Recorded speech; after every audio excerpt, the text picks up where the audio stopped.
People didn't vanish screaming in these mountains. They disappeared quietly, mid-step, mid-choice, mid-sentence. A child who never came back. A road that should have been safe. A trail that refused to lead out. 10 Appalachian stories where nothing felt wrong until it was already too late.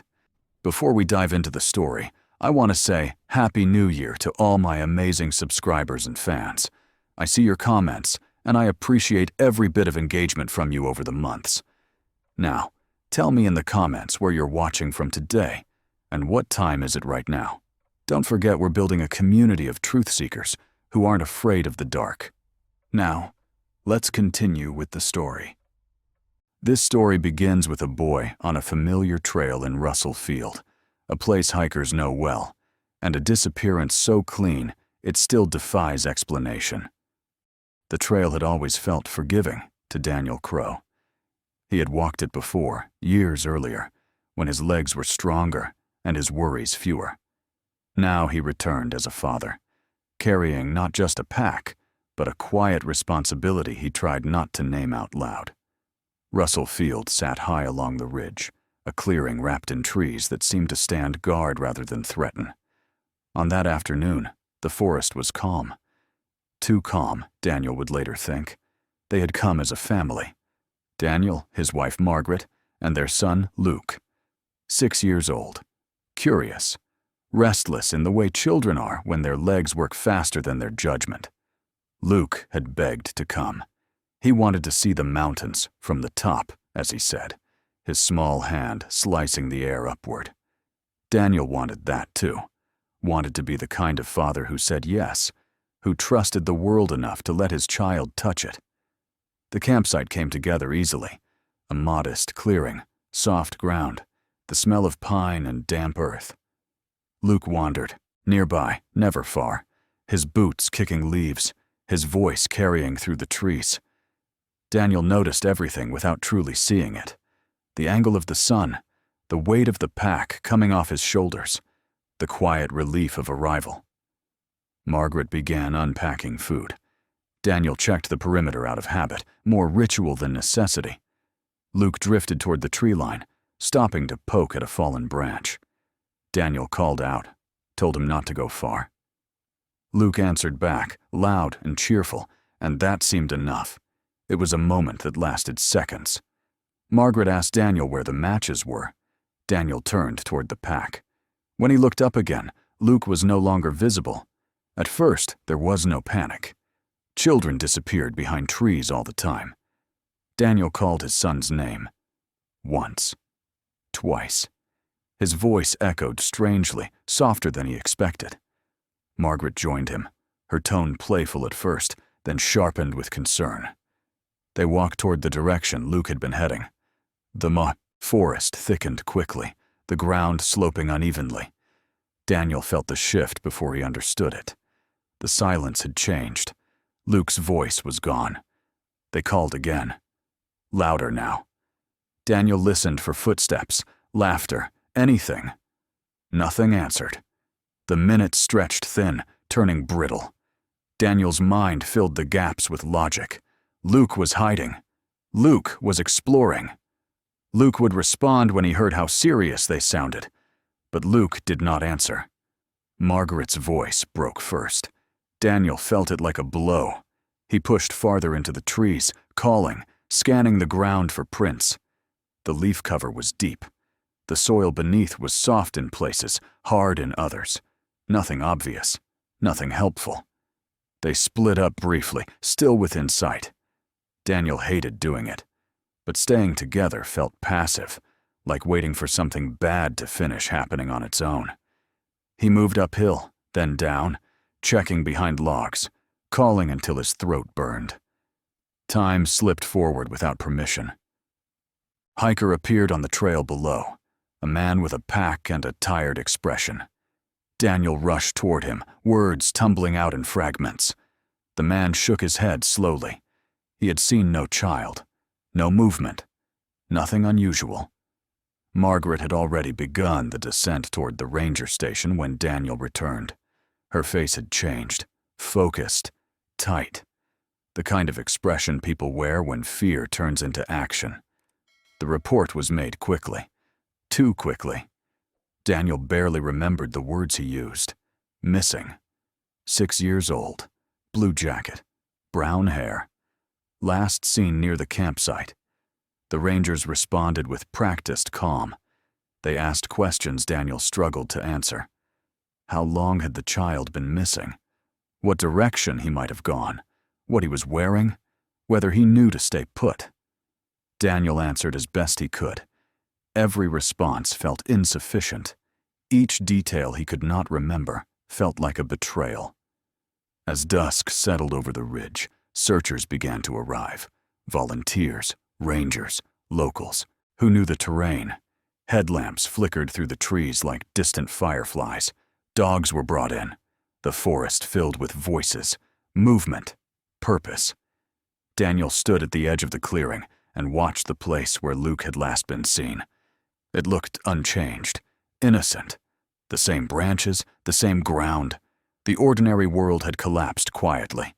No sound marked the moment it broke. Just absence. By the second night, Daniel no longer trusted his sense of time. Hours folded into each other, broken only by radio updates, and the dull ache spreading through his legs. The search had become a machine, and he was a loose part orbiting its edges. He wanted to help, but every step he took felt clumsy compared to the practiced movements of the Rangers and trained volunteers. The forest no longer looked familiar. Daylight stripped away the illusion of safety. Slopes he had barely noticed on arrival now appeared dangerously steep. Gullies ran deeper than expected. Fallen trees formed, natural traps, tangling sight lines and progress. Daniel began to understand something he had not before, how easily a small body could vanish without leaving anything behind. Search dogs worked tirelessly, their handlers following faint signals that never quite solidified. One dog pulled hard toward a stream before stopping abruptly, confused. Another circled the campsite repeatedly, as if Luke's scent still clung stubbornly to the place where he had last stood. Each false start raised hope, then crushed it. Witness statements multiplied, and with them came contradiction. A hiker insisted he heard crying near dusk on the first evening. Another swore the sound came from a different ridge entirely. Someone reported a man moving quickly through the area, carrying a large bundle, but could not agree on the time or direction. The report spread through the search teams like a low fever. Rangers followed up carefully, unwilling to dismiss anything, but unwilling to elevate speculation into fact. Daniel listened to every conversation. He began to catalog phrases. Unconfirmed. Possible. Low probability. Each word felt colder than the last. He watched Margaret absorb them too, her face tightening as though bracing against a steady wind. By the third day, the search had expanded far beyond what Daniel believed Luke could have traveled. Helicopters traced the ridgelines. Teams checked ravines that would have terrified an adult to descend. Volunteers arrived from neighboring towns, some with children of their own. They looked at Daniel with a mixture of pity and determination, as if trying to borrow his hope and carry it for him. Rain came again that afternoon, heavier this time. It erased what little evidence might have remained. Footprints dissolved. Scent trails collapsed.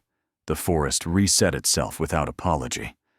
That evening, a senior ranger asked to speak with Daniel and Margaret privately. The man chose his words with care, explaining survival, statistics, exposure risks, and the reality of terrain. He did not say Luke was gone. He did not have to. Daniel felt the weight of the unsaid settle between them. After that conversation, something changed inside Daniel. He continued searching, but the urgency shifted into something darker. He began imagining Luke not as a child who could be found, but as a presence already absorbed by the landscape. Every shadow felt accusatory. Every quiet space felt complicit. On the 5th day, a volunteer found a scrap of blue fabric snagged on a thorn bush. The color matched Luke's jacket. The size was impossible to confirm. The material was weathered, frayed at the edge. It could have been anything. It became everything. Search teams concentrated around the area, combing the terrain inch by inch. Nothing else surfaced. No shoe, no pack, no trace. The midpoint arrived without ceremony. The lead coordinator announced that the operation would soon transition from an active rescue to a limited search.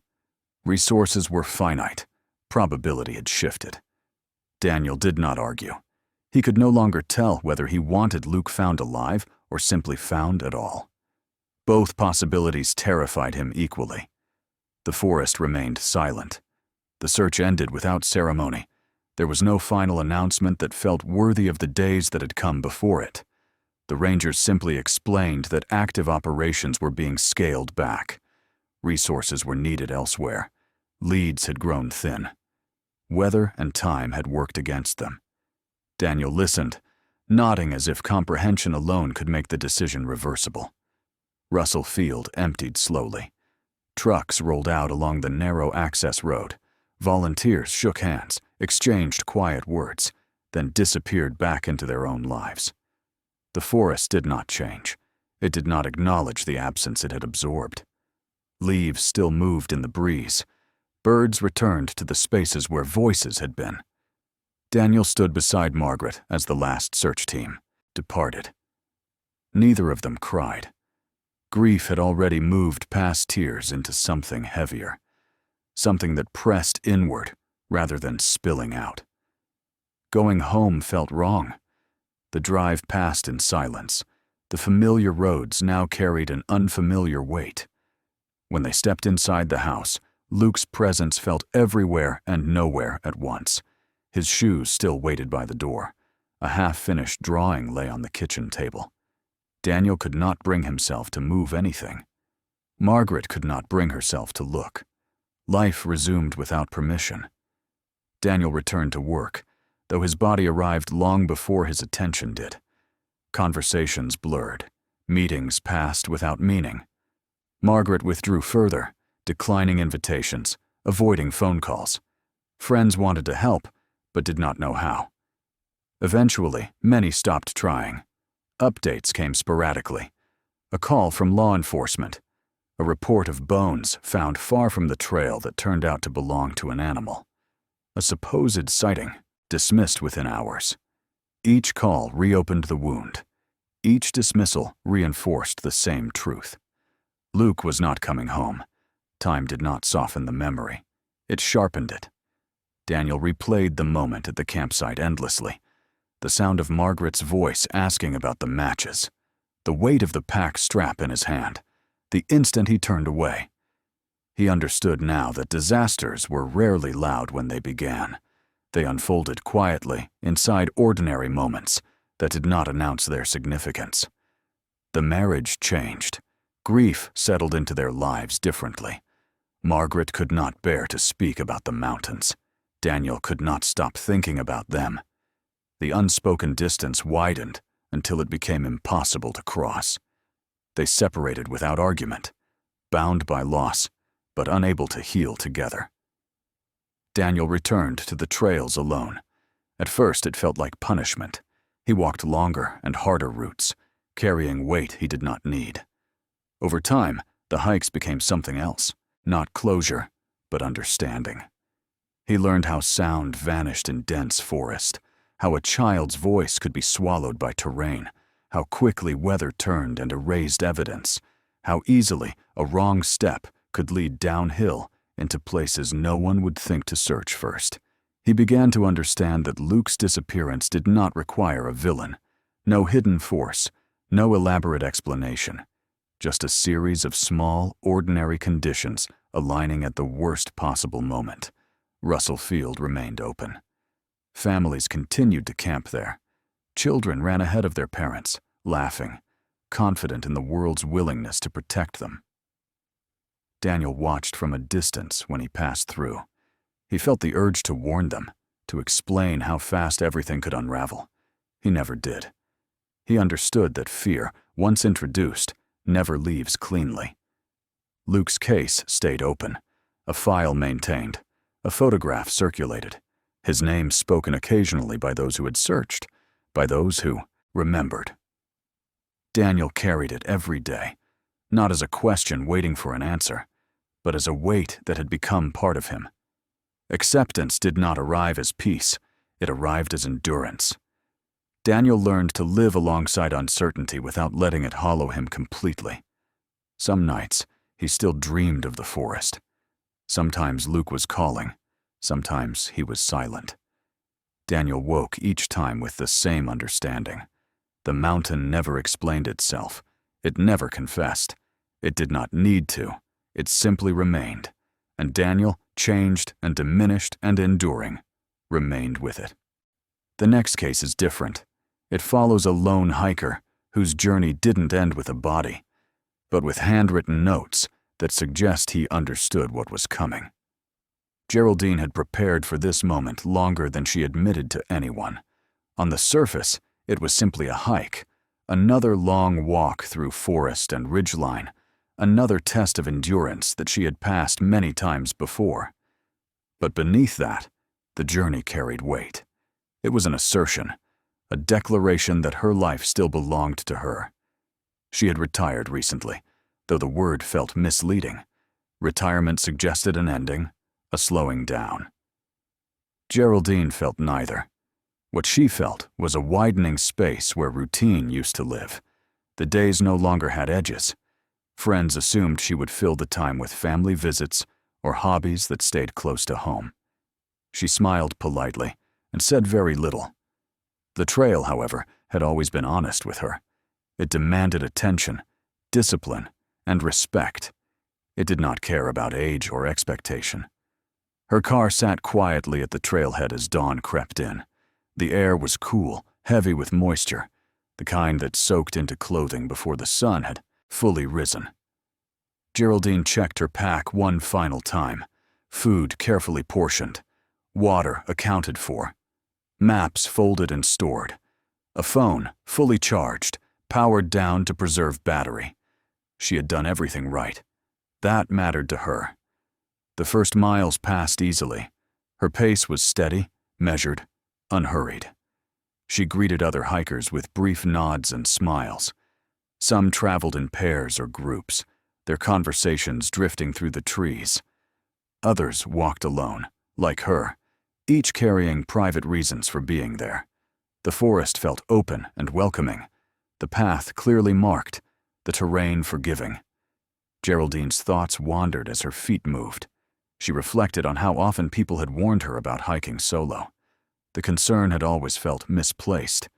Danger, she believed, did not announce itself more loudly when one was alone.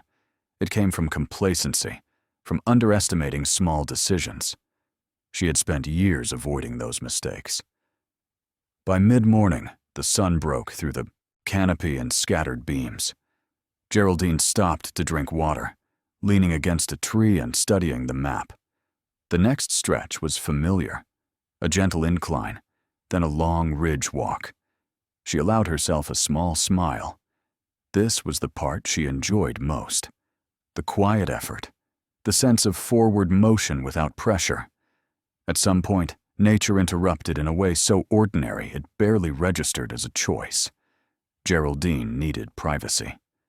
She scanned the area, noting the direction of the trail, the slope of the land, the density of the trees. She stepped off the path carefully, moving only a short distance into the forest. She marked the spot in her mind. She had done this countless times before. When she finished, she turned to return to the trail. The forest looked different from this angle. The path wasn't immediately visible. Geraldine did not panic. She adjusted her position, took a few steps to the side, then another. The ground sloped slightly downward, not enough to alarm her. She reminded herself to slow down. Rushing created mistakes. She walked in what she believed was the right direction. The trail did not appear. Geraldine stopped. She listened. Wind moved through leaves. Somewhere far off, a bird called. She rotated slowly, scanning for familiar shapes. Trees repeated themselves in quiet patterns. She felt a faint tightening in her chest, Not fear yet, but awareness. She reached for her map, unfolding it with care. The markings were clear. She knew approximately where she should be. The problem was not knowledge, it was orientation. She tried to triangulate using the slope of the land and the direction of the sun. It should have worked. It usually did. She chose a direction and walked again, deliberately this time. Minutes passed. The terrain grew slightly rougher. Roots twisted across the ground. Rocks appeared more frequently. Geraldine stopped again, this time longer. She considered her options. Panic would serve no purpose. She still had daylight. She still had supplies. She decided to pause and think. Sitting on a fallen log, she drank water and took slow breaths. She told herself that stepping off the trail briefly did not equate to danger. People did it every day. The trail was nearby. She would find it. But when she stood and moved again, the forest refused to resolve itself. The path did not reappear. Instead, the land dipped more sharply, funneling her downhill. She hesitated, knowing the rule she had repeated to others. Downhill often led away from trails, not toward them. But standing still felt equally risky. Geraldine made a careful decision. She would move a short distance, then stop. Check bearings. Reassess. She pulled out her notebook, the one she carried to track miles and impressions. She wrote a brief note, not out of fear, but habit. A record of where she was, of what she was doing. The ordinary world had not shattered yet. It had only shifted. The trail had not disappeared. Attached, it had simply slipped out of view. But something fundamental had changed. Geraldine felt it as she closed the notebook and slipped it back into her pack. For the first time that day, she acknowledged the core truth she had avoided naming. She wanted to prove something, not to others, but to herself. That she could still navigate uncertainty, that she still commanded her own choices. The forest did not argue. It waited. And with that quiet patience, the journey moved from intention into consequence. The forest grew quieter as the afternoon wore on, not silent, but subdued, as if sound itself had thinned. Geraldine noticed it only after she stopped moving. Her breathing sounded too loud in her ears. She waited for the trail to reveal itself, some familiar curve or marker to slide into view. Nothing did. She checked her watch.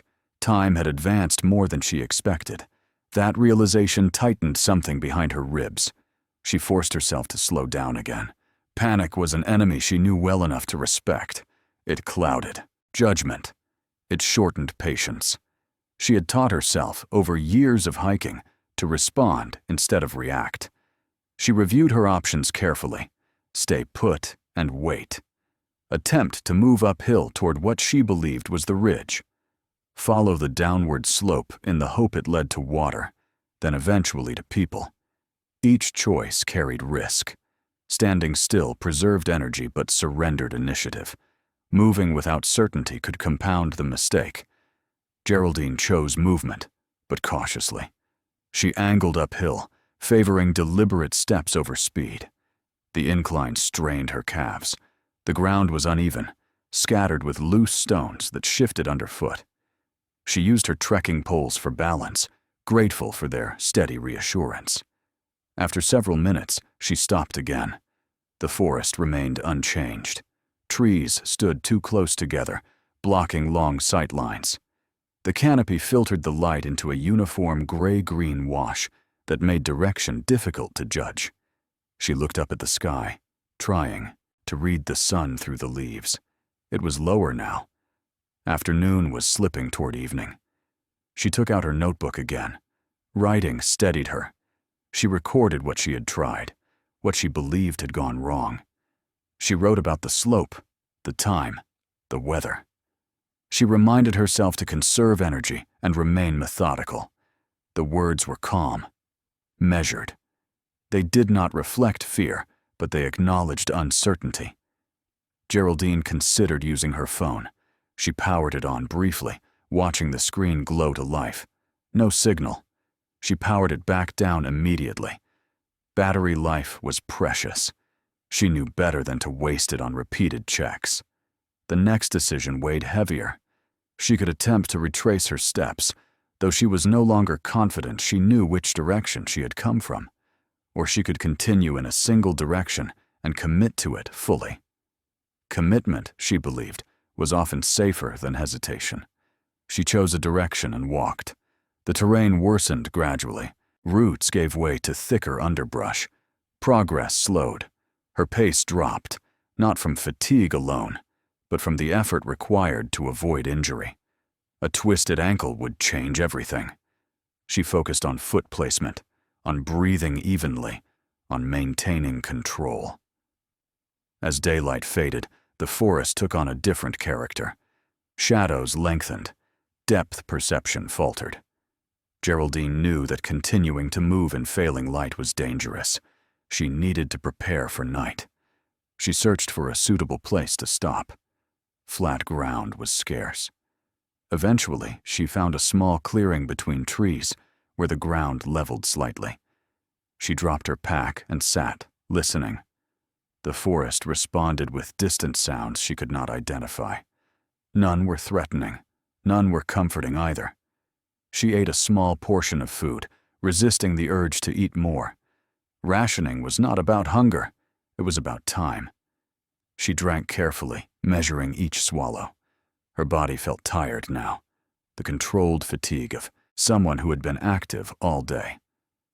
She stretched her legs slowly, aware that stiffness would be worse by morning. Before darkness fully settled, Geraldine wrote again. This entry was longer. She documented her decisions, her reasoning, her state of mind. She noted that she was not injured, that she had supplies, that she planned to move again in daylight. The act of writing transformed fear into structure. It gave shape to the unknown. Night arrived without drama. The temperature dropped. Geraldine layered her clothing and wrapped herself as best she could. She lay back against her pack, staring upward through gaps in the canopy. Stars were barely visible. The forest ceiling swallowed most of the sky. Sleep came in fragments. She woke often, disoriented, heart racing until she remembered where she was. Each time, she forced herself to breathe slowly, to ground herself in facts. She was alive. She was capable. Morning would come. When it did, it brought little relief. The forest looked the same in daylight. Geraldine stretched carefully, assessing her body. Sore, but functional. No injuries. She packed up methodically, resisting the urge to rush. She attempted to climb again, reasoning that elevation might provide perspective. The climb was harder now. Muscles protested. She stopped frequently, resting, checking her surroundings. Once she thought she heard voices. She froze, listening intently. The sound faded. Wind, perhaps, or imagination. Frustration crept in, subtle but dangerous. Geraldine recognized it immediately. Frustration led to shortcuts. Shortcuts led to mistakes. She forced herself to pause, to drink water, to eat another measured portion of food. At midday, she made another critical decision. She would follow a natural drainage downhill. Water often led to trails or roads eventually. It was a gamble, but a calculated one. She knew the risks. She also knew that wandering aimlessly was worse. The descent was slow and treacherous. Rocks shifted. Mud sucked at her boots. She slipped once, catching herself just in time. Her heart pounded as adrenaline surged, then receded. She sat for a long moment afterward, steadying herself. By afternoon, exhaustion deepened. Her movements grew heavier. The forest seemed endless. Still, she wrote again. Shorter entries now. Notes about terrain, about water levels, about how tired she felt. The handwriting wavered slightly, but the thoughts remained clear. The midpoint arrived quietly.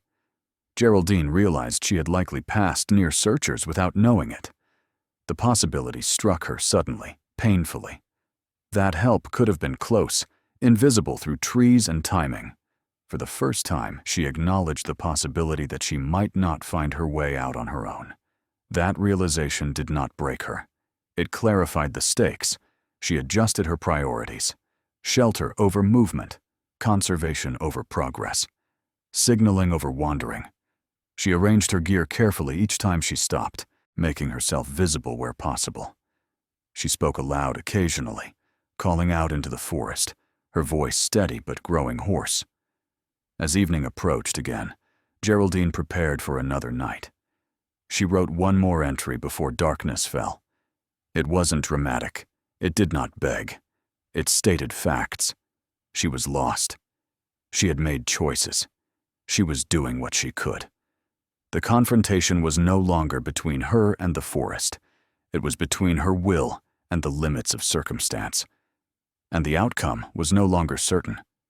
The morning came slower than Geraldine expected.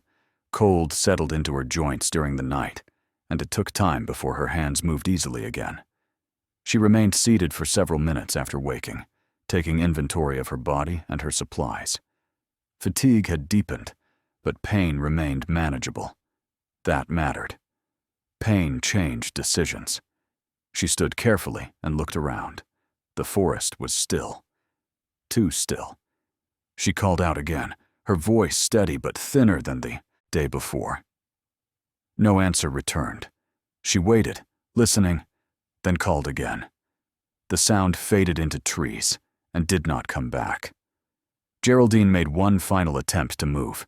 She followed the drainage farther downhill, believing it might widen or lead to something human. Her steps were slower now, deliberate. Each movement required effort. She slipped once more, harder this time, scraping her leg against stone. The injury was shallow, but it shook her confidence. She sat down and treated it carefully, knowing infection would only worsen her chances. She reached a point where the terrain narrowed sharply. Dense growth blocked further progress. Turning back felt impossible. Going forward felt reckless. Geraldine stopped. She chose stillness. She arranged her belongings neatly. She placed her pack where it could be seen. She wrapped herself against the cold. She wrote one last time, her handwriting smaller, but controlled. She noted where she was as best she could. She stated plainly that she was tired, that she hoped someone would find the notebook, that she had tried to make careful choices. She did not write goodbye. As the day passed, her energy faded. Hunger dulled into something distant. Thirst followed. Geraldine drifted in and out of sleep, waking occasionally to listen. Once, she thought she heard voices. She did not know if they were real. She did not have the strength to call out again. When searchers eventually found her weeks later, the forest had already begun reclaiming the space. Her body lay where she had stopped moving. Her pack was nearby. The notebook was intact. The pages told the story clearly. There was no panic in them, no blame. Only a record of decisions made carefully, reasonably, and with intent. Her family received the notebook along with the news. It did not erase their grief. It gave them context. It allowed them to understand that Geraldine had not been careless. She had been human. The trail remained open.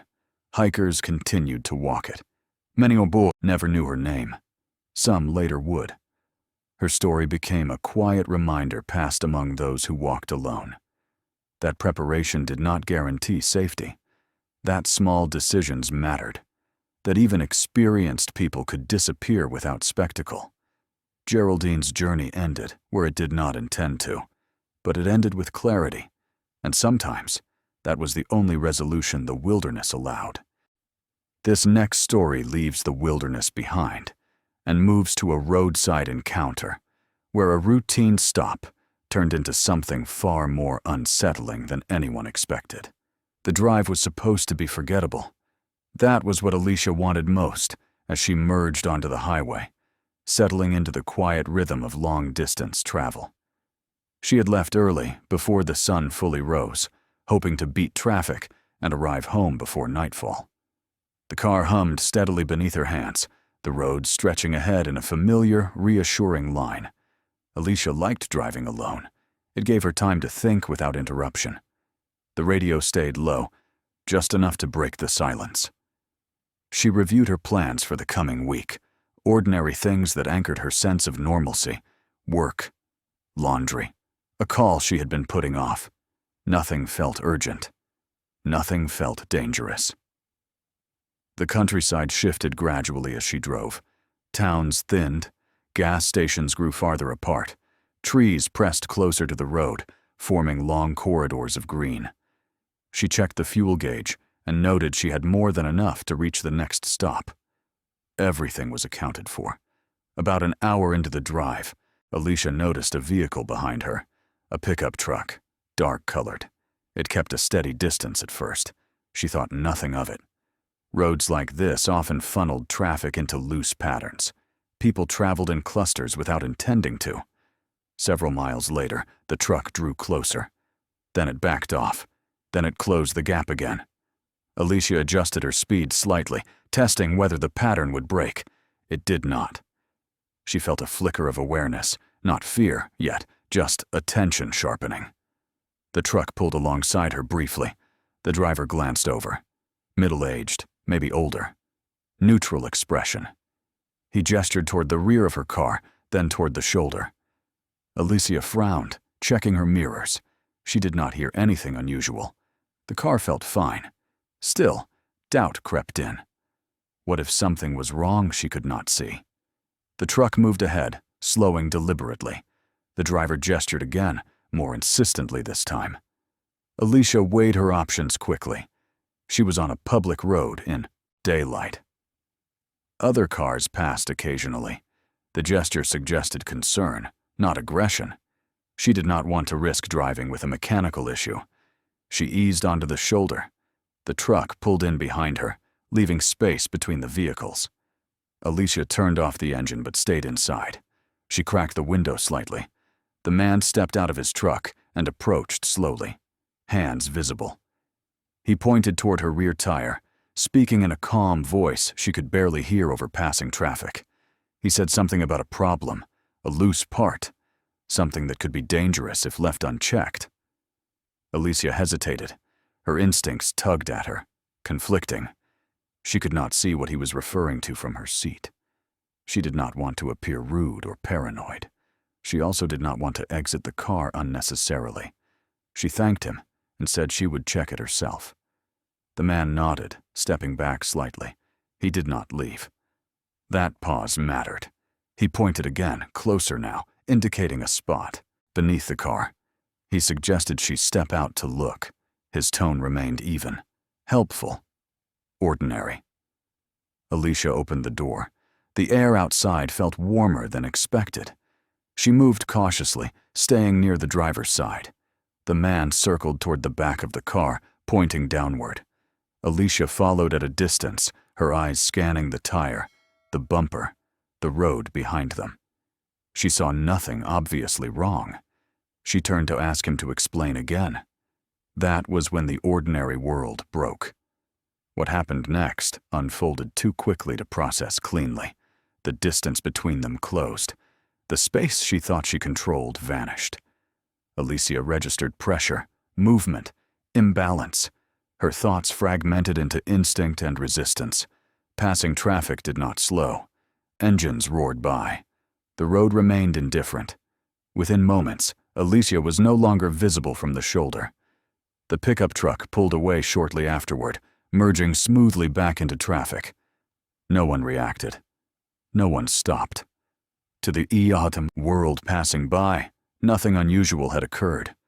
Alicia's car remained on the shoulder. The engine cold.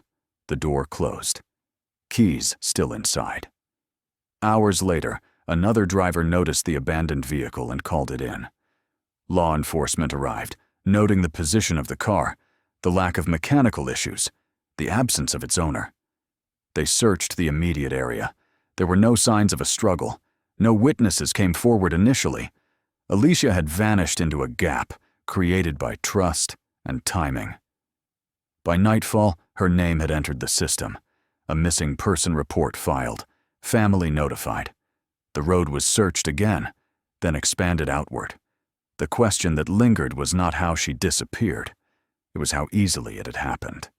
The inciting incident had passed quietly, hidden inside a moment that looked like courtesy. And from that moment forward, nothing would be simple again. The first night after Alicia vanished passed without resolution. Her car remained on the shoulder of the highway, its presence both obvious and inexplicable. Officers documented everything: the fuel level, the position of the tires, the absence of skid marks. Nothing suggested a mechanical failure. Nothing suggested she had left voluntarily. By morning, the investigation widened. Alicia's family arrived, stunned by how quickly ordinary life had fractured. They stood beside the road where her car had been found, staring at the trees lining the shoulder. The forest pressed close there, thick and uninviting, but no path led inward, no broken branches, no disturbed ground. The absence of evidence felt deliberate, even if no one said so aloud. Detectives began reconstructing Alicia's final known movements. She had stopped for gas earlier that morning. She had spoken briefly with a cashier. Nothing unusual. She had told family she would be home by evening. Her route was familiar, predictable, safe. That predictability now worked against her. Witnesses slowly came forward. A driver recalled seeing a pickup truck pulled over behind a small sedan. Another remembered a man standing near the rear of a car, gesturing calmly. No one recalled panic. No one remembered shouting. The scene had looked ordinary. That detail troubled investigators more than anything else. Sketch artists worked with witnesses, drawing a face built from partial memories. The man appeared unremarkable, middle-aged, average build, clean enough to avoid suspicion. The sketch circulated quickly, taped to windows, pinned to boards, broadcast on local news. Tips flooded in, most of them useless. The family clung to every update. Alicia's mother replayed the last phone call endlessly, searching for something she had missed. Alicia's sister drove the route repeatedly, stopping where the car had been found, trying to imagine how a moment could tilt so violently out of control. Law enforcement pursued multiple theories: abduction, voluntary disappearance, accident followed by foul play. Each theory rose and collapsed under scrutiny. Alicia had left behind her purse, her keys, her plans. Nothing about her life suggested she wanted to disappear. The confrontation shifted from search to pattern. As days turned into weeks, detectives noticed similarities to other unsolved disappearances along the same corridor. Young women, traveling alone, pulled over in daylight. The realization was quiet, but devastating. Alicia might not be a singular tragedy. She might be part of something ongoing. That possibility changed everything. Authorities increased patrols along the highway. Women were warned not to stop for strangers. Media coverage intensified. Fear spread unevenly, settling heavily in households with daughters who drove long distances alone. Still, there was no breakthrough. The truck became the focus. Witnesses disagreed on its color: dark blue, black, green. Memory blurred details. License plates were never fully recalled.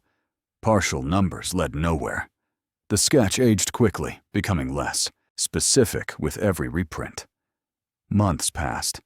The investigation grew colder, not from lack of effort, but from lack of direction. Leads dried up. Tips repeated themselves. Alicia's name slipped lower in the news cycle, replaced by fresher tragedies.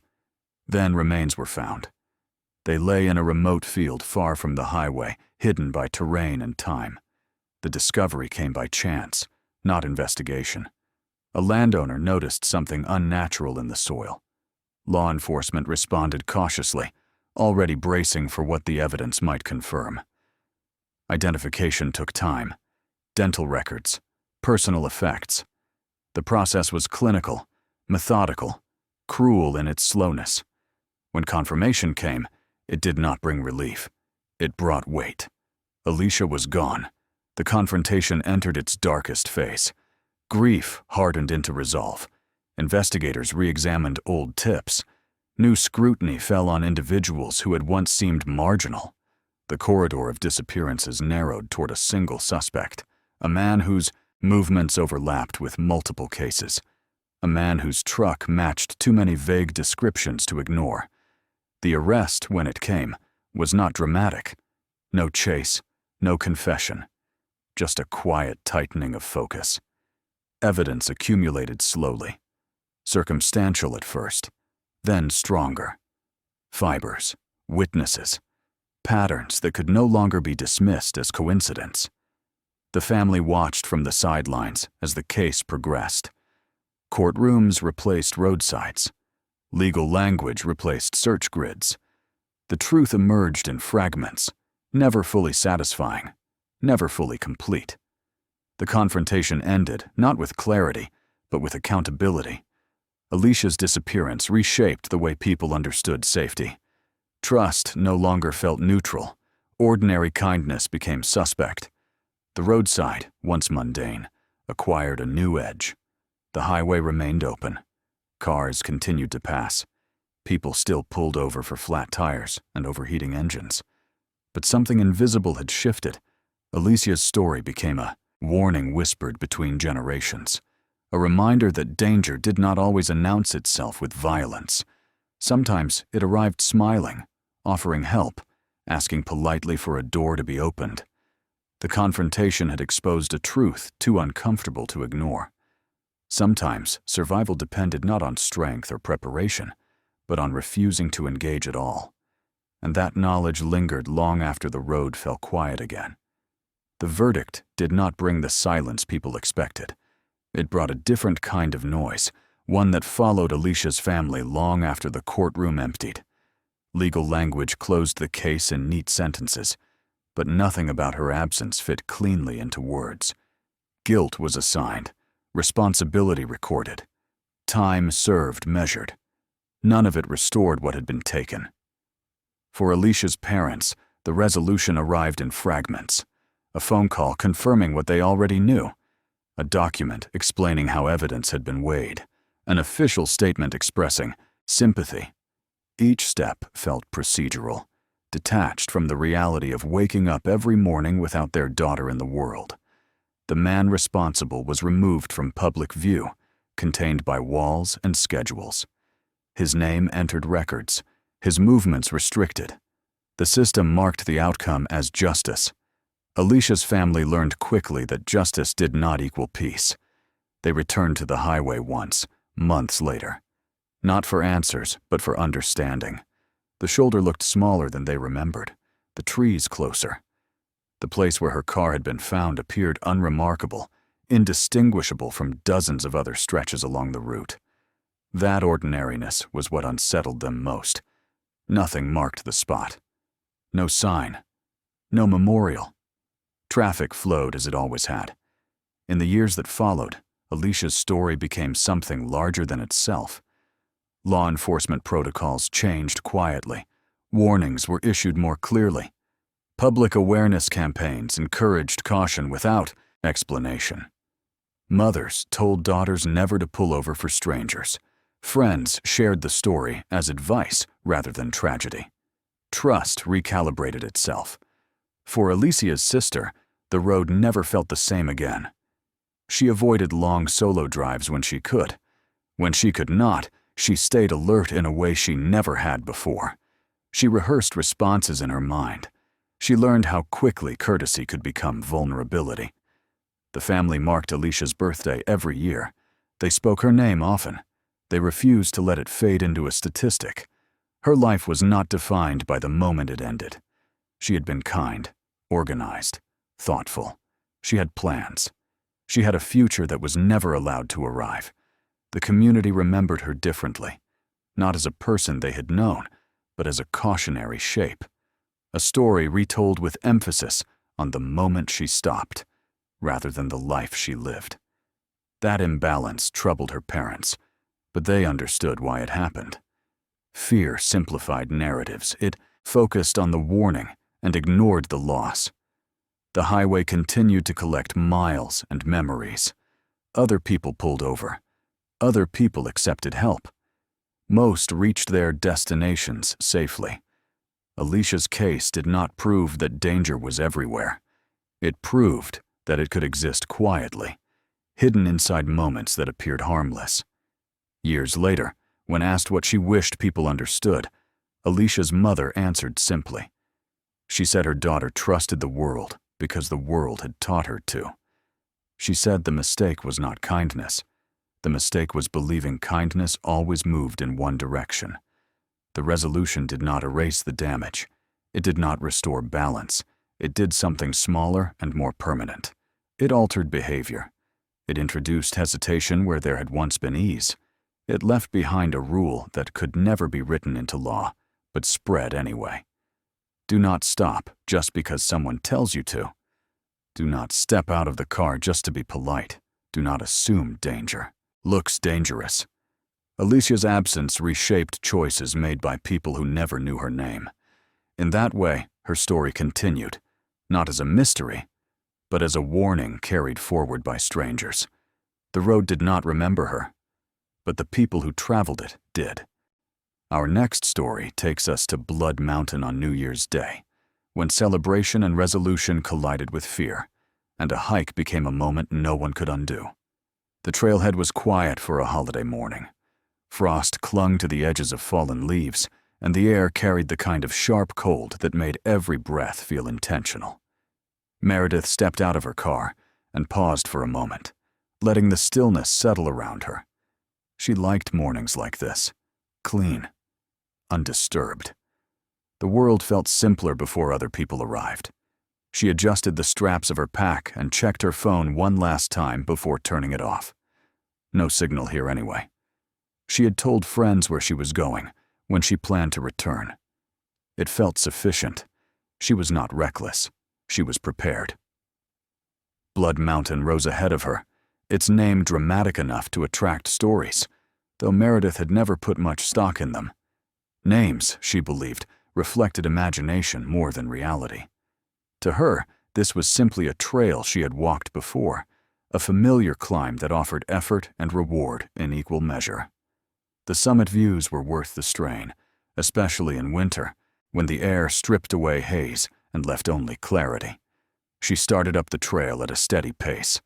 The ground was firm, leaves compressed underfoot, patches of ice visible but avoidable. Her breath formed pale clouds that dissipated quickly. With each step, the concerns she had carried into the morning loosened their grip. Hiking did that for her. It reorganized her thoughts. Meredith was alone, but she did not feel lonely. Solitude was the point. She had spent the past year navigating noise, obligation, expectation. This hike was a deliberate pause, a way to begin the year on her own terms. As she climbed higher, she passed a few other hikers descending. Brief exchanges followed. Nods, short greetings. Everyone seemed content, wrapped in their own goals. The trail felt safe, communal without being crowded. About an hour into the hike, she noticed a man ahead of her, moving more slowly. His clothing was worn but adequate. He carried a pack that looked heavier than necessary. Meredith closed the distance gradually, careful not to crowd him. When she passed, he looked up briefly. His expression was neutral, unreadable. He did not greet her. She continued on, noting the encounter only in passing. Trails were full of strangers. Not everyone wanted conversation. The climb steepened as she approached the higher sections. Rocks jutted through the soil, forcing careful foot placement. Meredith welcomed the challenge. Her body responded well to exertion. She felt capable, strong. Near a bend in the trail, she heard footsteps behind her again. She glanced back and saw the same man from earlier, closer now. That struck her as mildly odd. She had passed him decisively. Still, people's paces varied. She dismissed the thought and kept moving. The wind picked up as she gained elevation, carrying the faint scent of pine and cold stone. The forest thinned, revealing glimpses of distant ridges. Meredith stopped briefly to drink water, adjusting her gloves before continuing. The man passed her this time without comment, moving ahead with surprising speed. Meredith watched him for a moment, then shrugged it off. The trail funneled hikers together in unpredictable ways. As she climbed, the sense of isolation deepened. Fewer voices carried on the wind. The trail narrowed in places, forcing single-file movement. Meredith felt a flicker of awareness, not fear, but attention sharpening. She had learned to listen to that instinct without letting it control her. She reached a small clearing and paused again, scanning the view. The mountains stretched endlessly, layered in blue and gray. The sight filled her with quiet satisfaction. This was why she came. She did not notice the man until he was already there. He stood a short distance away, near the edge of the trail, as if waiting. Meredith registered his presence instantly, her body tensing before her mind caught up. He smiled, but the expression did not reach his eyes. They exchanged a few words. Nothing memorable. He commented on the cold, the view, ordinary things. His voice was calm, his posture relaxed. Meredith felt the shift then, a subtle imbalance. The trail felt narrower, the forest closer. She became aware of how alone she was, how far she stood from other hikers. She excused herself and stepped forward, intending to continue. The man moved too, matching her pace. He asked a question she barely processed, something about her dog, which was not with her. She corrected him automatically, then wondered why he had assumed she had one. The moment stretched. Meredith considered her options. Keep moving, create distance, trust that this was nothing. She took another step. What happened next unfolded too quickly for clarity. Space closed, movement intersected. Meredith's breath caught as balance shifted violently. She felt the ground tilt beneath her boots. Her pack pulled at her shoulders. Sound fractured into meaningless fragments. The forest did not react. No alarm rose. No interruption came. By the time other hikers passed through the area later that day, the trail showed no sign of disturbance. Leaves lay undisturbed. The wind continued its slow movement through branches. Meredith did not return to her car that evening. By nightfall, concern turned to urgency. Friends called. Messages went unanswered. Her vehicle remained at the trailhead, untouched. Search efforts would begin the next morning. Dogs, rangers, volunteers. But the inciting moment had already passed, hidden inside a brief exchange that looked unremarkable to anyone who was not there. Blood Mountain stood as it always had, silent, elevated, indifferent. And Meredith was gone. The search began before sunrise. Headlamps cut thin cones of light through the trees as rangers moved up the trail in practiced lines. Meredith's car sat at the trailhead exactly where she had left it, a silent confirmation that something had gone wrong. Inside, nothing appeared disturbed. Her phone was not there. Her wallet was. The absence created more questions than answers. By mid-morning, volunteers arrived. Some were experienced hikers. Others were locals who knew the mountain well enough to fear it. They signed in, accepted assignments, and spread out across Blood Mountain's ridges and hollows. The air remained cold, the ground still firm with frost. Conditions were good for searching, which only deepened the unease when nothing surfaced. Search dogs picked up a scent near a narrow section of trail not far from where Meredith had last been seen. The trail there was steep and rocky, bordered by dense brush. Handlers followed carefully, watching the dogs hesitate, circle, then pull forward again. The scent drifted downhill, then stopped abruptly near exposed rock. Rangers marked the spot and expanded the grid. Helicopters swept overhead, their noise breaking the mountain's usual quiet. From the air, everything looked intact. No torn earth, no visible disturbance. The forest concealed its secrets well. Witnesses were interviewed repeatedly. Hikers who had passed Meredith earlier described her as calm and prepared. One mentioned seeing a man on the trail, older, solitary, carrying a heavy pack. Another remembered the same man hours later, moving quickly downhill, alone. The details conflicted, but the overlap was enough to raise concern. By the second day, Meredith's dog was found, wandering near the trailhead, confused but unharmed. The discovery tightened the focus of the search. The animal's presence suggested separation rather than accident. Dogs did not usually leave their owners behind voluntarily.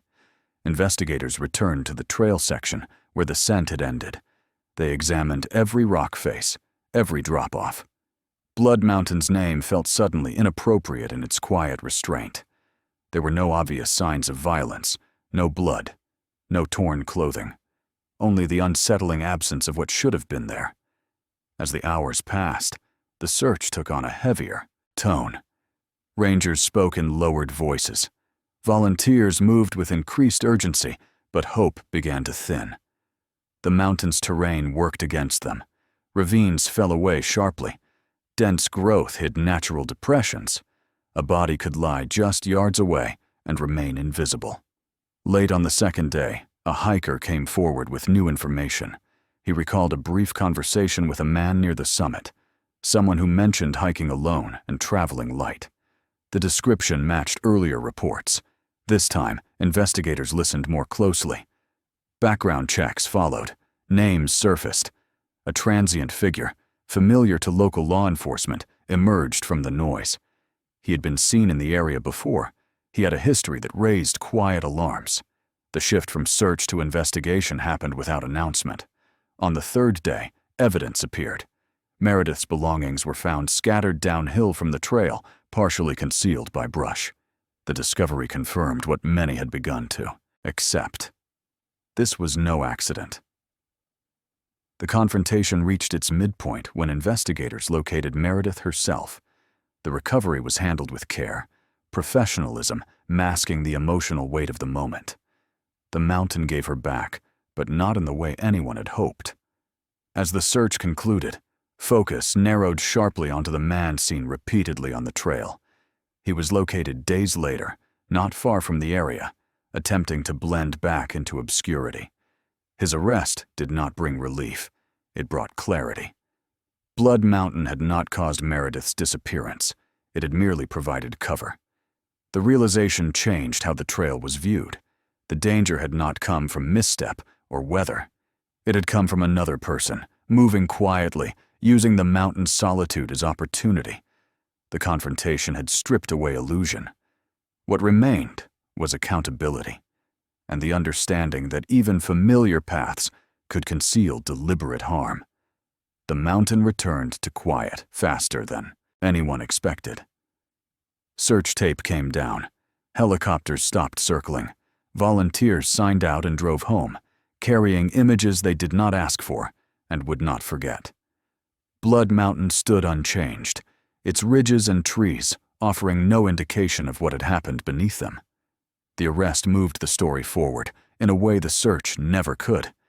It gave the public a shape to focus on, a single figure to contain the fear that had spread through the hiking community. The man did not resist. He did not explain himself either. He answered questions with fragments and silence, offering nothing that felt like understanding. For Meredith's family, the resolution arrived unevenly. They learned details in stages, each one landing with a different weight. The confirmation, the cause, the timeline. None of it formed a complete picture that made sense. Grief did not follow a straight line. It circled back on itself, revisiting the same moments with new information that changed nothing. They were told that Meredith had done nothing wrong, that she had been prepared, that she had made reasonable decisions. The words were meant to comfort. They felt hollow. Logic did not restore safety. It did not rewind time. The legal process unfolded slowly. Hearings, motions, dates pushed forward. The mountain faded from the conversation, replaced by courtrooms and documents. Meredith's name appeared in headlines again, then disappeared. The public's attention shifted elsewhere. The verdict, when it came, was firm. Responsibility assigned. Sentence delivered. The system functioned as designed. There was no satisfaction in it, only finality. Friends gathered weeks later for a memorial hike.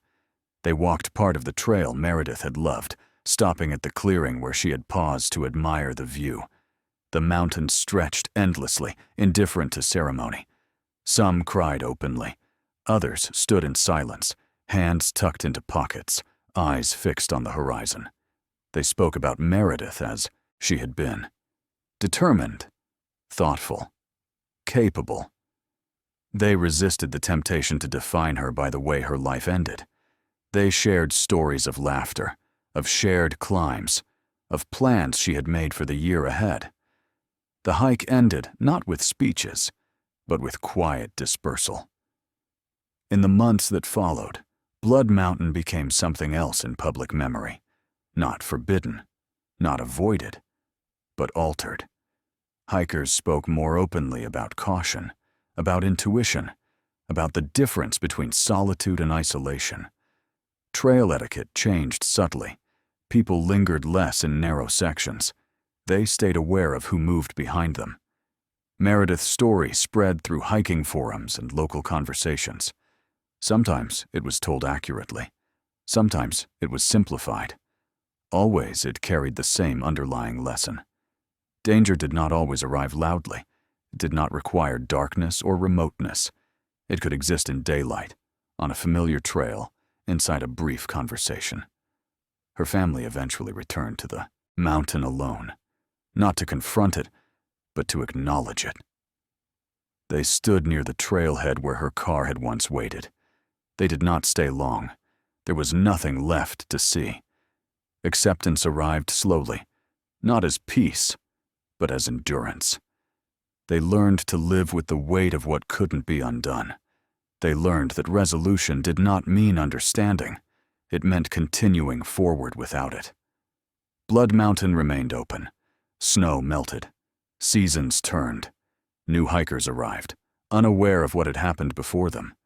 Life continued, as it always did.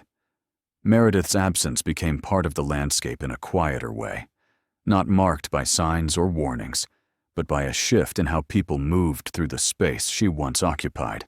The mountain did not remember her, but the people who walked it did.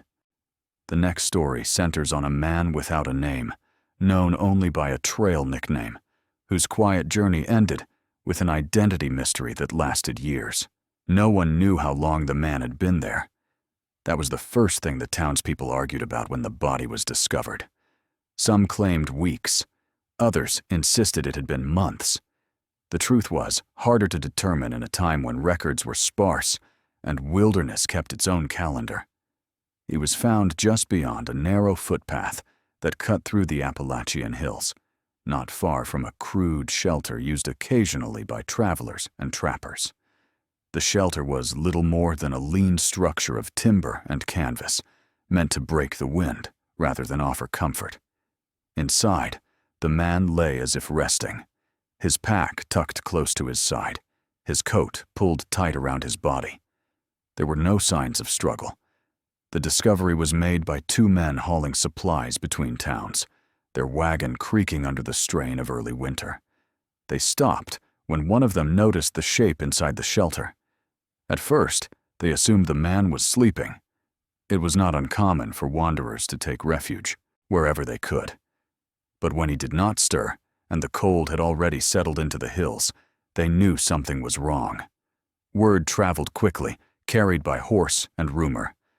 By nightfall, several townspeople had come to see for themselves. They stood at a respectful distance, hats removed, voices low. Death was familiar to them, but this felt different. This man did not belong to anyone they recognized. The sheriff arrived the next morning, riding in from the county seat. He examined the body carefully, noting the lack of wounds, the condition of the clothing, the items in the pack. A tin cup, a small notebook, a folded map, worn thin at the creases. There were no identification papers, no letters, no names sewn into the coat. The sheriff recorded what he could. Male. Estimated age difficult to judge. Well kept, but thin. hands calloused, suggesting work but not recent labor. The man looked like someone who had walked a long distance, slowly and deliberately. The notebook drew the most attention. Its pages were filled with neat handwriting, observations about terrain, weather, and distances.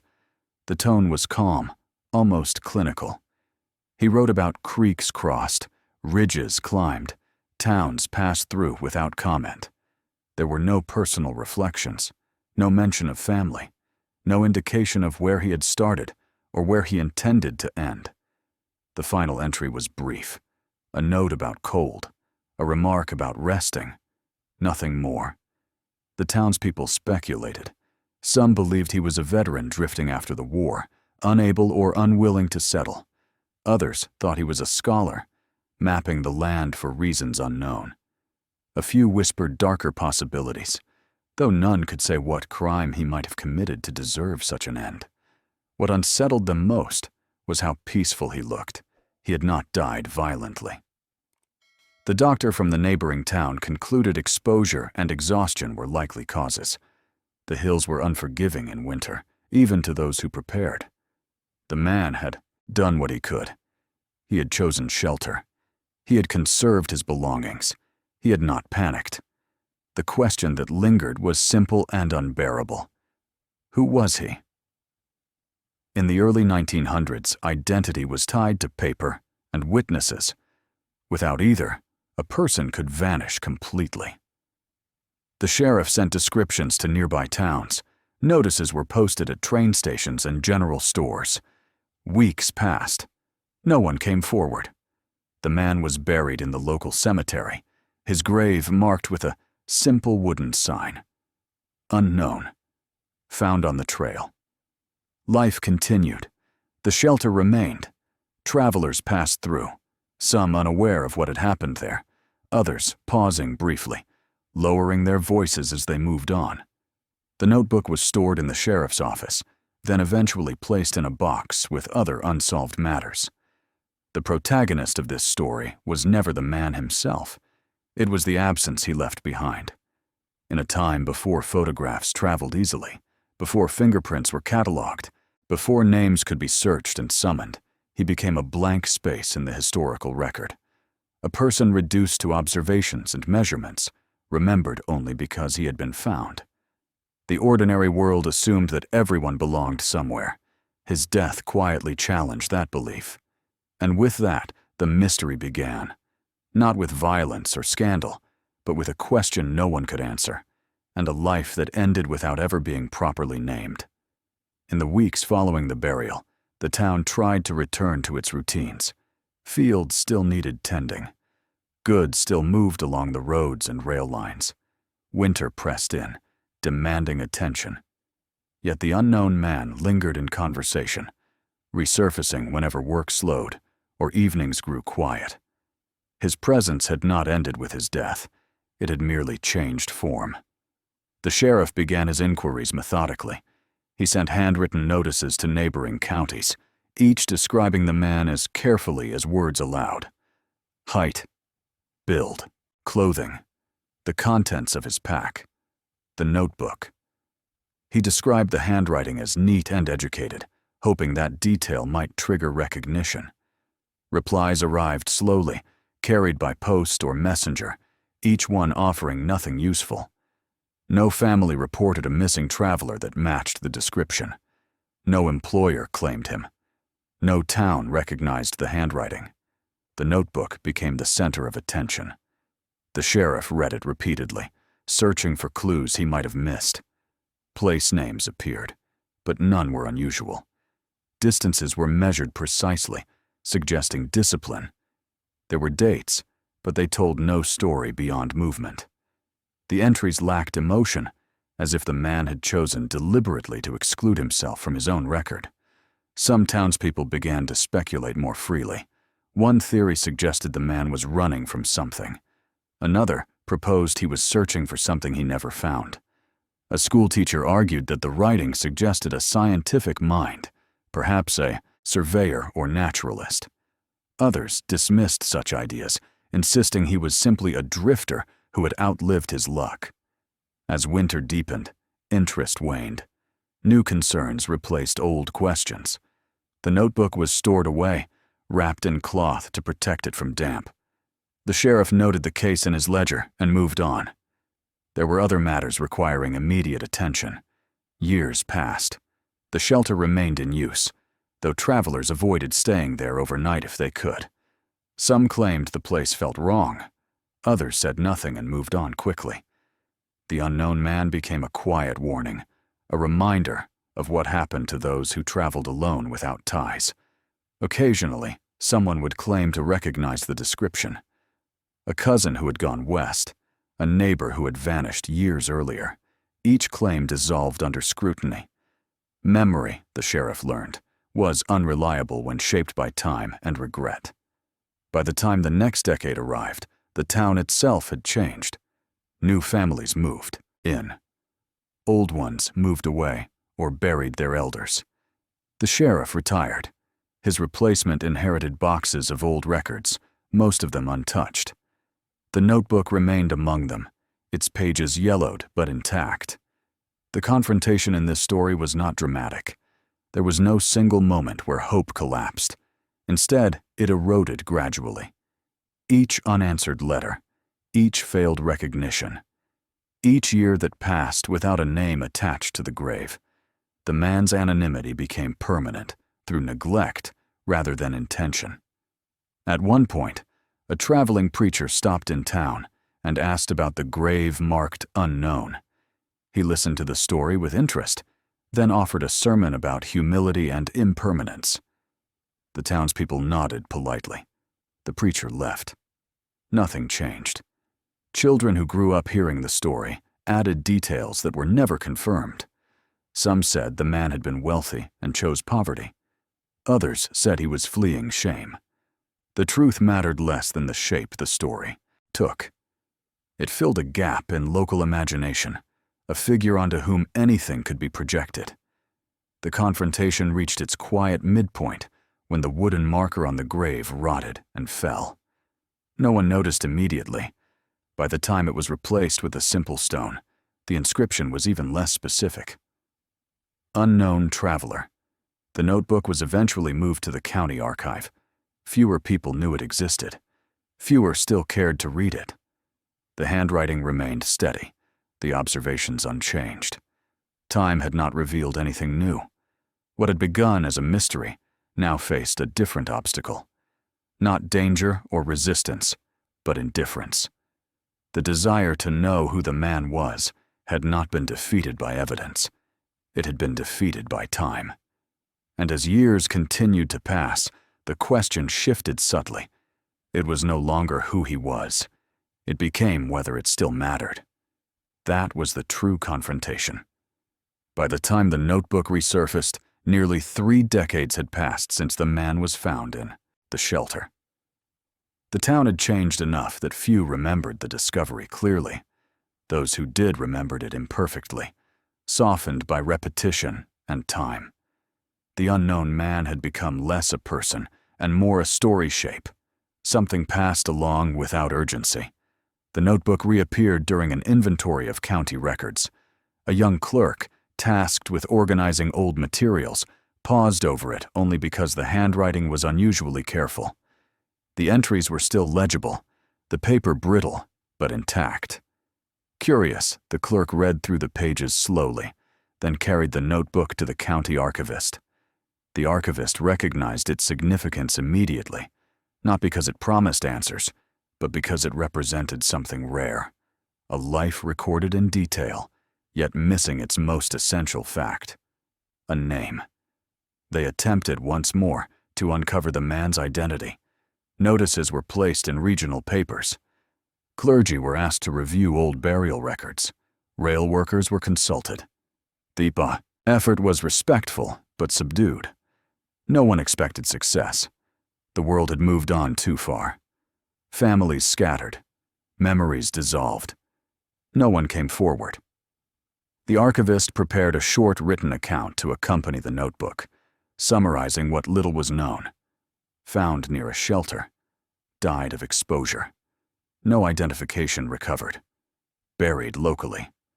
The language was careful, almost apologetic, as though acknowledging the failure of an entire system rather than a single investigation. The grave was visited again. The stone marking it was plain, weathered by years of rain and frost.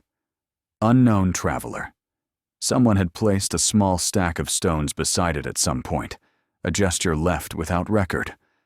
The archivist added the notebook's existence to the cemetery register, ensuring it would not be lost again. That was the final attempt. The resolution of the story did not arrive with revelation. It arrived with acknowledgement.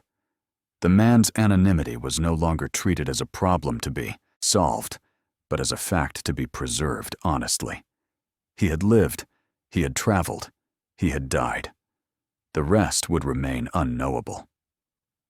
Over time, the notebook found a quiet place in the local historical collection. Occasionally, visitors asked to see it. Some read only a few pages. Others read every word. Most left unsettled, not because of tragedy, but because of restraint. The man had never explained himself. He had not justified his journey or recorded regret. He had simply moved through the land, observing, measuring, noting. Teachers sometimes referenced the story when discussing the era. They spoke about migration, about people who lived between places, about how identity depended on documentation that many did not possess. The unknown man became an example rather than a mystery. The shelter where he had died collapsed eventually, reclaimed by the forest.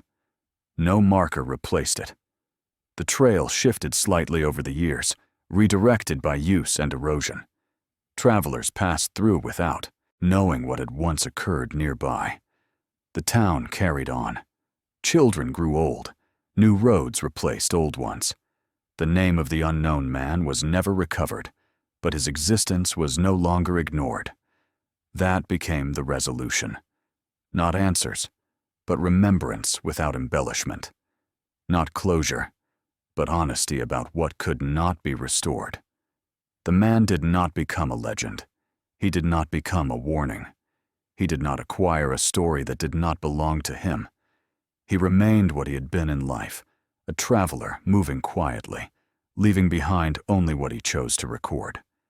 In a world increasingly obsessed with permanence, his story endured precisely because it lacked it.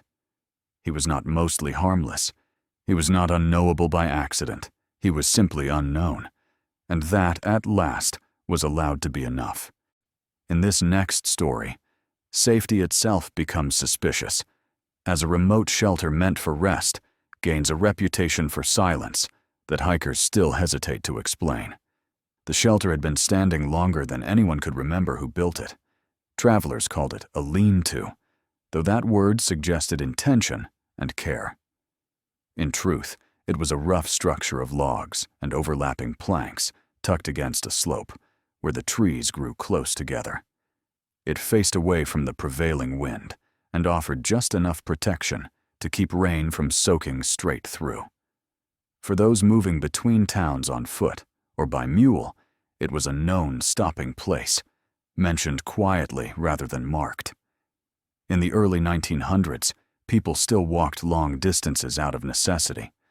Work pulled them across counties. Family obligations sent them back and forth along the same ridges year after year. The shelter served as a pause between obligations, a place to rest without questions. On an autumn evening, 2 travelers arrived before dusk. They were siblings, though few would have guessed it at first glance. Elias was older, broad-shouldered, his movements deliberate. Ruth followed a step behind, quieter, observant. They had been traveling for days, moving north toward a town where Elias had secured temporary work at a mill. Ruth intended to stay only long enough to see him settled before continuing on to relatives farther east. They reached the shelter as the light thinned, satisfied to find it empty. Elias set down his pack with relief. Ruth walked the perimeter, checking the roof, the ground beneath, the nearby trees. She had learned caution early. Familiar places were not always safe ones. As they prepared their small meal, another figure appeared on the trail, a man traveling alone, his coat worn thin at the elbows, his hat pulled low. He paused when he saw them, as if deciding whether to continue on. Elias greeted him politely. The man nodded in return and stepped inside the shelter without comment. There was an unspoken rule among travelers.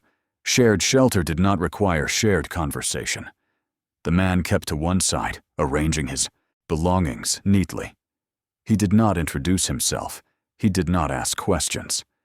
Ruth noticed his hands, steady but restless, fingers tapping briefly against his pack before going still. They ate in silence. The fire crackled softly. Outside, the forest darkened, sounds shifting as night settled in. Elias felt the familiar comfort of routine, a roof overhead, a place to sleep. Another day nearly finished. Ruth felt something else. It wasn't fear exactly. It was awareness, the kind that rose without explanation.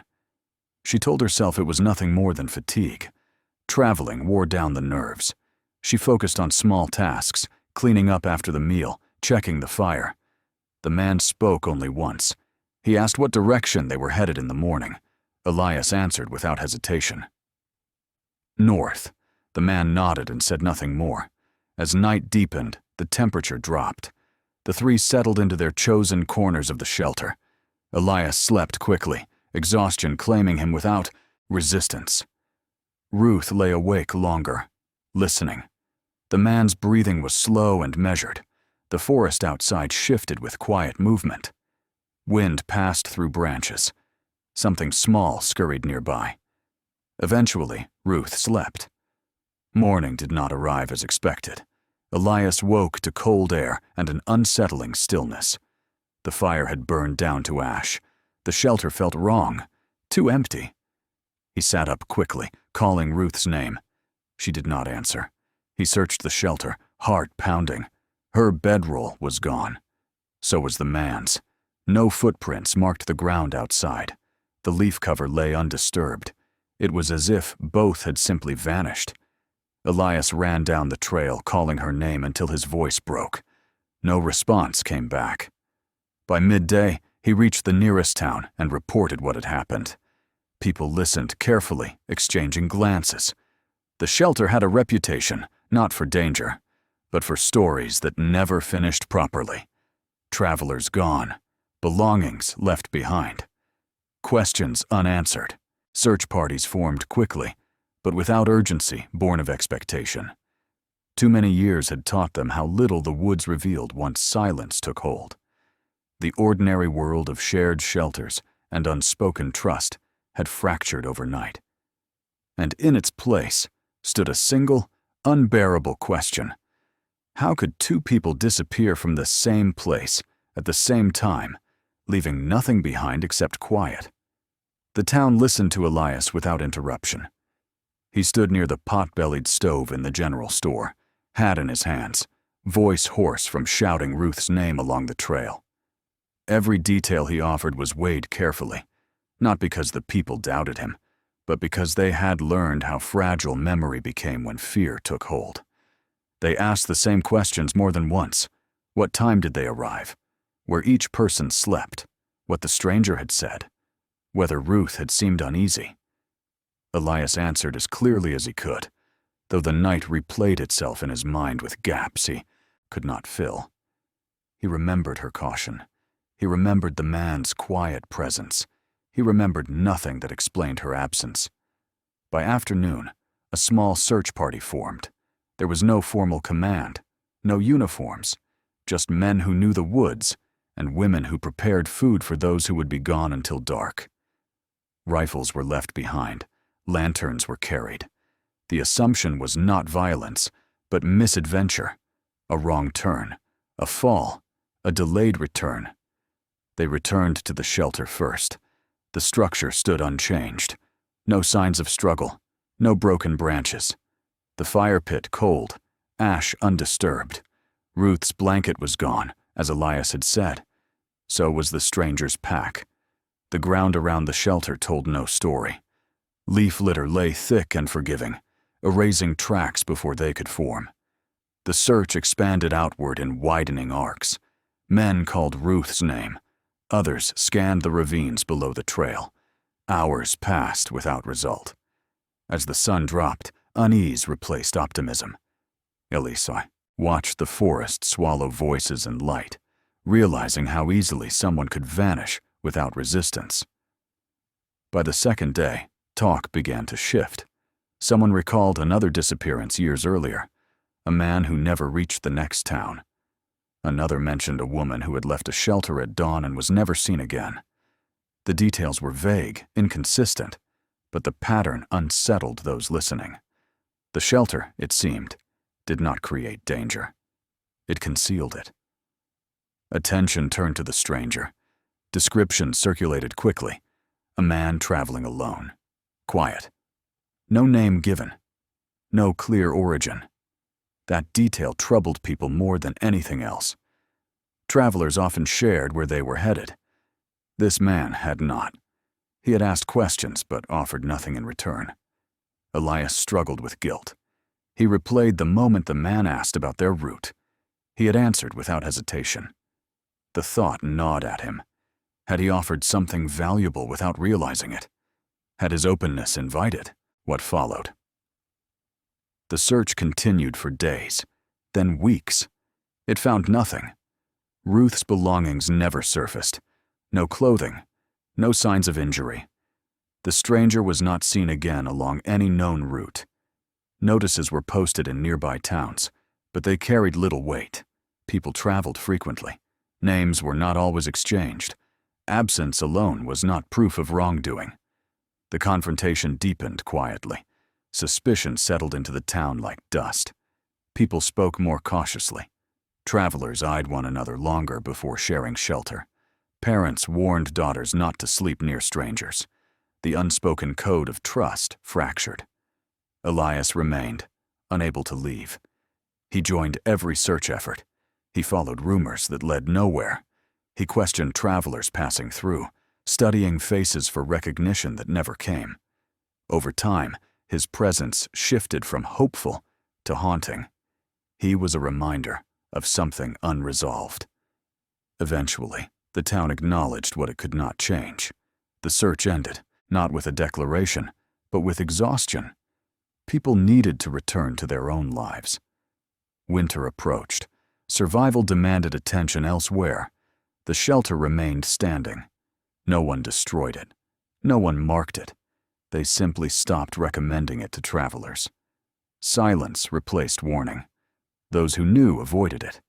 Those who did not learned too late. The confrontation reached its midpoint not with discovery, but with acceptance of uncertainty. Elias realized that answers might never come, that the woods did not return what they took, that trust, once broken, did not heal cleanly. Ruth had vanished without sound. The stranger had taken shape only in memory. The shelter held no confession. What remained was a community changed by what it could not explain, and a man forced to carry the weight of questions that had nowhere to go. The silence was no longer empty. It was deliberate. Time moved forward, though Elias felt as if he remained fixed in place. The town resumed its rhythms, shaped by seasons rather than answers. Fields were planted and harvested. Children grew taller. New travelers passed through, unaware of the shelter's history. The disappearance of Ruth and the stranger did not end so much as it settled into the background, becoming part of the land's quiet memory. Elias stayed longer than he intended. At first it was out of hope, then obligation. Eventually it became something closer to penance. He took work where he could, never straying far from the trail. Each time he passed the shelter, he slowed. He studied the ground, as if the forest might decide to speak after enough patience. It never did. The shelter decayed gradually. One plank warped, another loosened. Leaves gathered in corners that had once held warmth. No one repaired it. No one claimed responsibility. Its usefulness faded as other routes became preferred. People stopped mentioning it altogether. Years passed before Elias left the town. When he did, it was without ceremony. He did not announce his departure or explain it. Those who noticed understood. There was nothing left for him there except the shape of a loss that refused to change. The shelter collapsed one winter under the weight of snow. When spring came, it lay flattened, reclaimed by soil and vines. Travelers stepped over the remains without recognition. The place lost its name. The town carried the story forward in fragments. Parents told children not to trust shared spaces without caution. Elders spoke of how things used to be, before disappearances made everyone careful. Ruth's name surfaced occasionally, spoken softly, then set aside. There was no trial, no accusation that could be proven. The stranger remained faceless, a collection of gestures and partial recollections. Without a body, without witnesses, without proof, the event resisted conclusion. That was the resolution the community accepted. Not justice, not explanation, adaptation. Shared shelters became less common. Travelers began, carrying on longer than planned, rather than stopping where others might appear. Conversations grew shorter. Courtesy became guarded. The silence changed meaning. It no longer represented safety or rest. It became something to evaluate, something to distrust. Decades later, a historian passing through asked about old trail routes. An elderly woman mentioned a shelter that once stood near the ridge.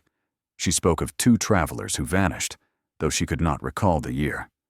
The historian noted the story, then moved on. It became a paragraph in a local record, stripped of emotion, preserved only as an account. Ruth did not return. The stranger was never named.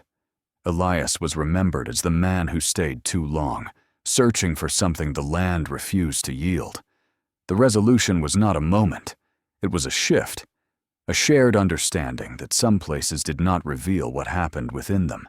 That trust carried risk. That silence could be an outcome rather than an absence. The shelter that kept silence no longer stood, but its effect endured. It changed how people moved through the land, how they watched one another, how they weighed the cost of stopping. The story ended not with closure, but with restraint, and that restraint became its legacy. The next story begins underground, inside a cave where cold air preserved bones long enough for investigators to realize this death had been waiting to be found. The cave had no name anyone agreed on. Some called it a fissure, others called it a hollow. To the people who lived along the ridge, it was simply the place the ground broke open and swallowed light. Children were warned away from it. Hunters avoided it unless desperate. There were easier shelters, safer overhangs, places where sound behaved normally, and a man could tell which way was out. In the early 1800s, the mountains were not romantic. They were practical. They fed you, or they did not. They sheltered you, or they killed you. People who lived among them learned quickly which spaces demanded respect. The cave did not ask for it. It assumed it. The man who would later be found there did not come to the mountains seeking mystery. He came because the road had ended. His name, at least in the records that survived, was never written down. Names traveled poorly then. They depended on memory, on someone caring enough to repeat them. If a man moved far enough or long enough, his name loosened its grip. He arrived in the region with the spring thaw, traveling on foot with a small pack and a walking stick worn smooth by use. He spoke little when he passed through settlements, though he paid fairly and worked when he could. He asked about routes through the mountains, about passes that stayed clear when weather turned. Some remembered him later as polite. Others remembered nothing at all. He followed a game trail into higher ground, aiming to shorten his journey east. The trail narrowed. Trees closed in. The ground changed beneath his boots, rock replacing soil. He adjusted his course more than once, but the mountains had their own logic. They bent travelers toward certain paths, whether those travelers intended it or not. Storms came early that year. Cold rain soaked the ridges for days, turning creeks into barriers and slopes into hazards. The man sought shelter where he could find it. Overhangs, thick stands of trees, places that offered pause rather than safety. When he found the cave, it looked like relief. From the outside, it was unremarkable. A dark opening at the base of a limestone rise, half hidden by brush. Wind passed over it without sound. The air inside felt still, dry. He stepped in cautiously, testing the ground with his stick. The cave extended farther than expected, narrowing and widening in irregular intervals. It smelled of damp stone and age. The man moved deeper, only far enough to escape the weather. He did not explore. He did not need to. He built a small fire near the entrance, careful to keep smoke moving outward. He stayed longer than planned. Weather trapped him there for days. Rain became sleet. Sleet hardened into frost. The firewood he gathered dwindled. His food followed. He marked time the only way he could, by habit and routine. Rest. Gather. Wait. When the weather finally lifted, he was weaker than before. His legs shook when he stood. The mountain did not care. It did not adjust its demands to match his condition. He tried to leave. How far he made it was later debated. Some believed he never passed the cave mouth again. Others thought he reached the trees before turning back. What mattered was not the distance. It was the decision. The moment when the mountain stopped being a route and became a boundary. He returned to the cave. He arranged his belongings carefully. The pack against the wall. The walking stick laid beside him. There was no panic in the way he prepared. No sign of struggle. He understood what was happening, even if he did not accept it. The fire burned low, then out. The cave held him quietly. Years passed. The land changed hands. Trails shifted. People moved through the area without knowing what lay beneath their feet. The cave remained, unchanged by weather or memory.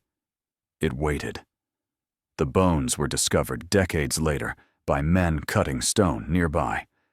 One of them noticed the unnatural arrangement first, a shape that did not belong to the rock. They stopped working and stared into the darkness, understanding settling slowly. They did not shout. They did not rush. They knew enough to recognize what time had finished. When authorities arrived, such as they were in that era, the remains were examined with limited tools and limited certainty. The conclusion was simple. A traveler. Exposure. No violence. No crime. They found no papers. No letters.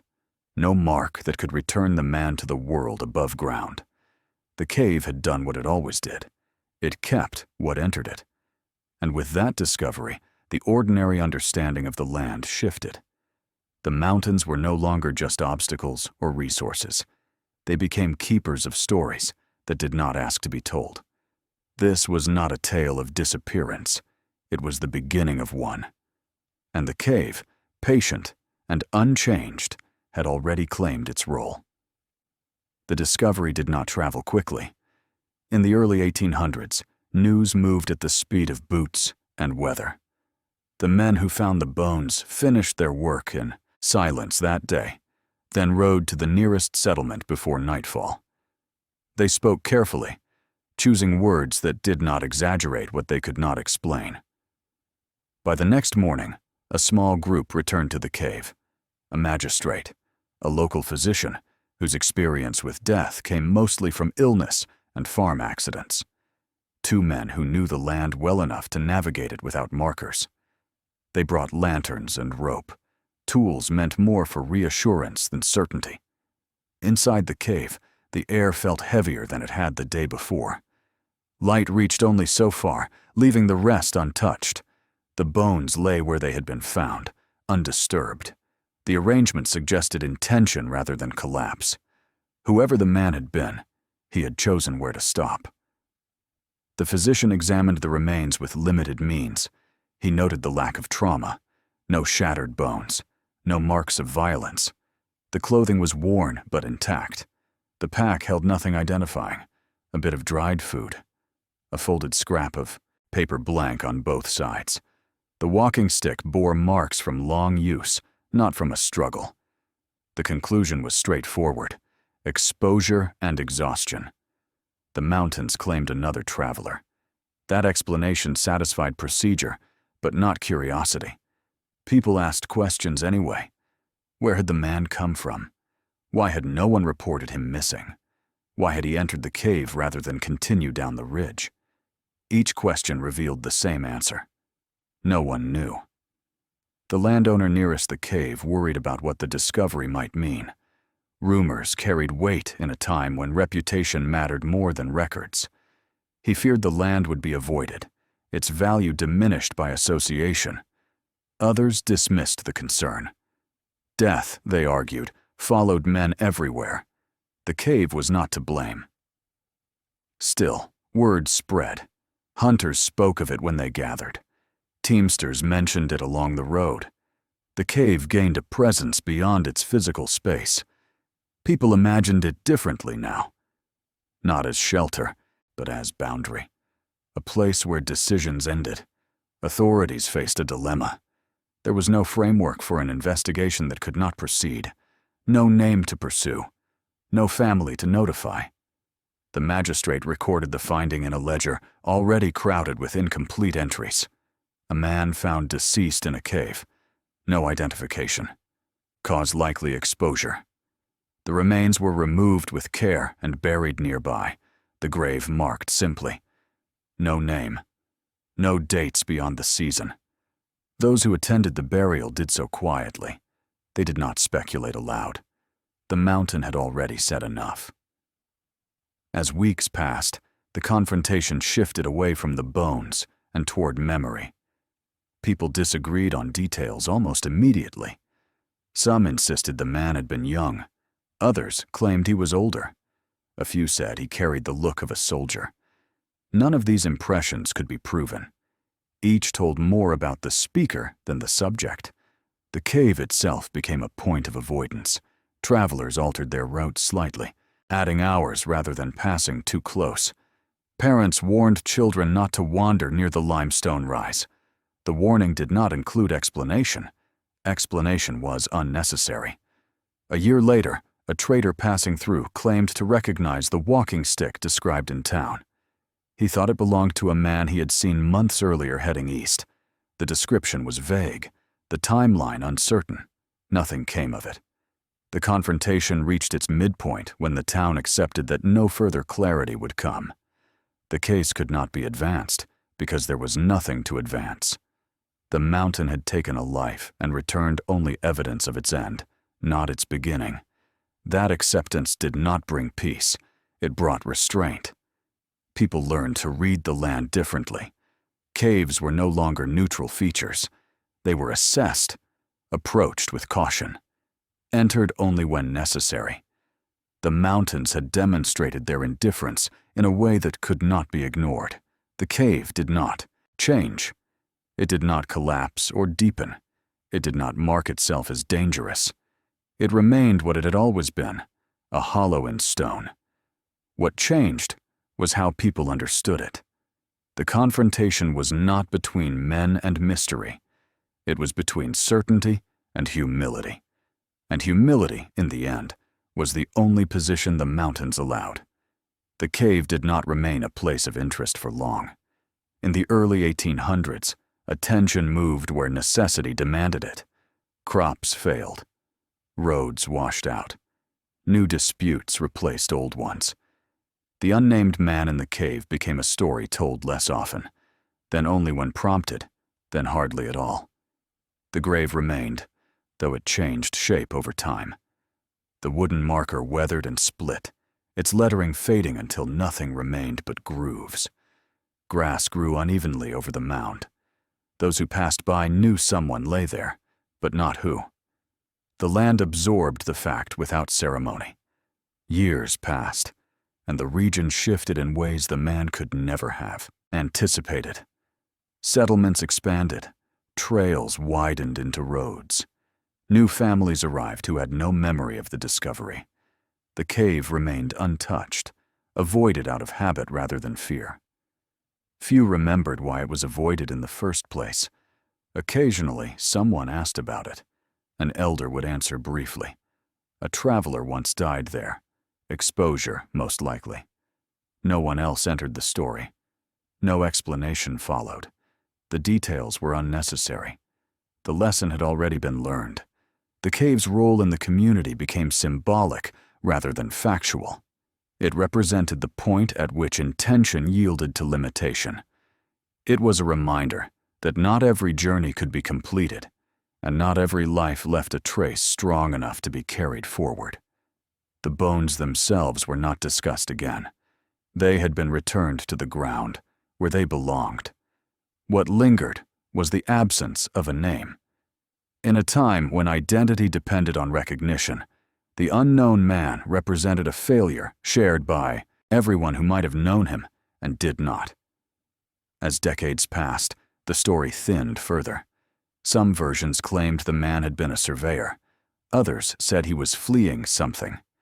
None of these additions came from evidence. They were attempts to fill a silence that resisted filling. The cave remained silent. In the later years of the century, a scholar traveling through the region asked about unusual burial sites. Someone mentioned the unmarked grave near the limestone rise. The scholar noted it, curious, but found nothing to connect it to records elsewhere. The entry remained a footnote in his journal, one among many. That became the final resolution. The man did not regain his name. The cave did not yield more truth. The community did not find closure in answers. Instead, the resolution arrived as acceptance of limits. People learned to live alongside what could not be recovered. They understood that the mountains kept their own histories, layered beneath human memory and beyond human reach. The cave was not malevolent. It did not lure or trap. It simply existed, indifferent to the plans of those who passed nearby.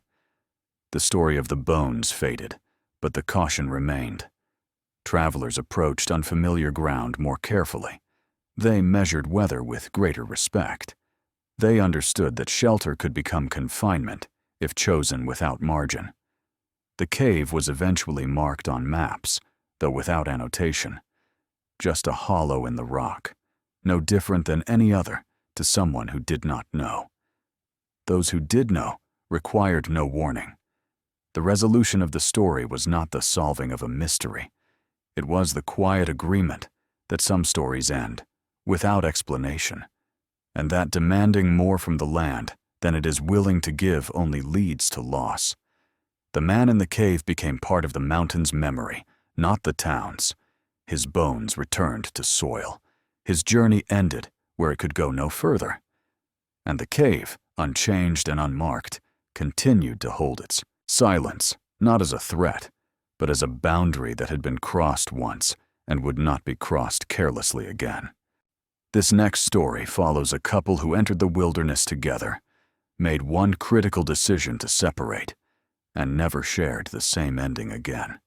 The road into the mountains was little more than a widened track, shaped by wagons and worn smooth by generations of feet.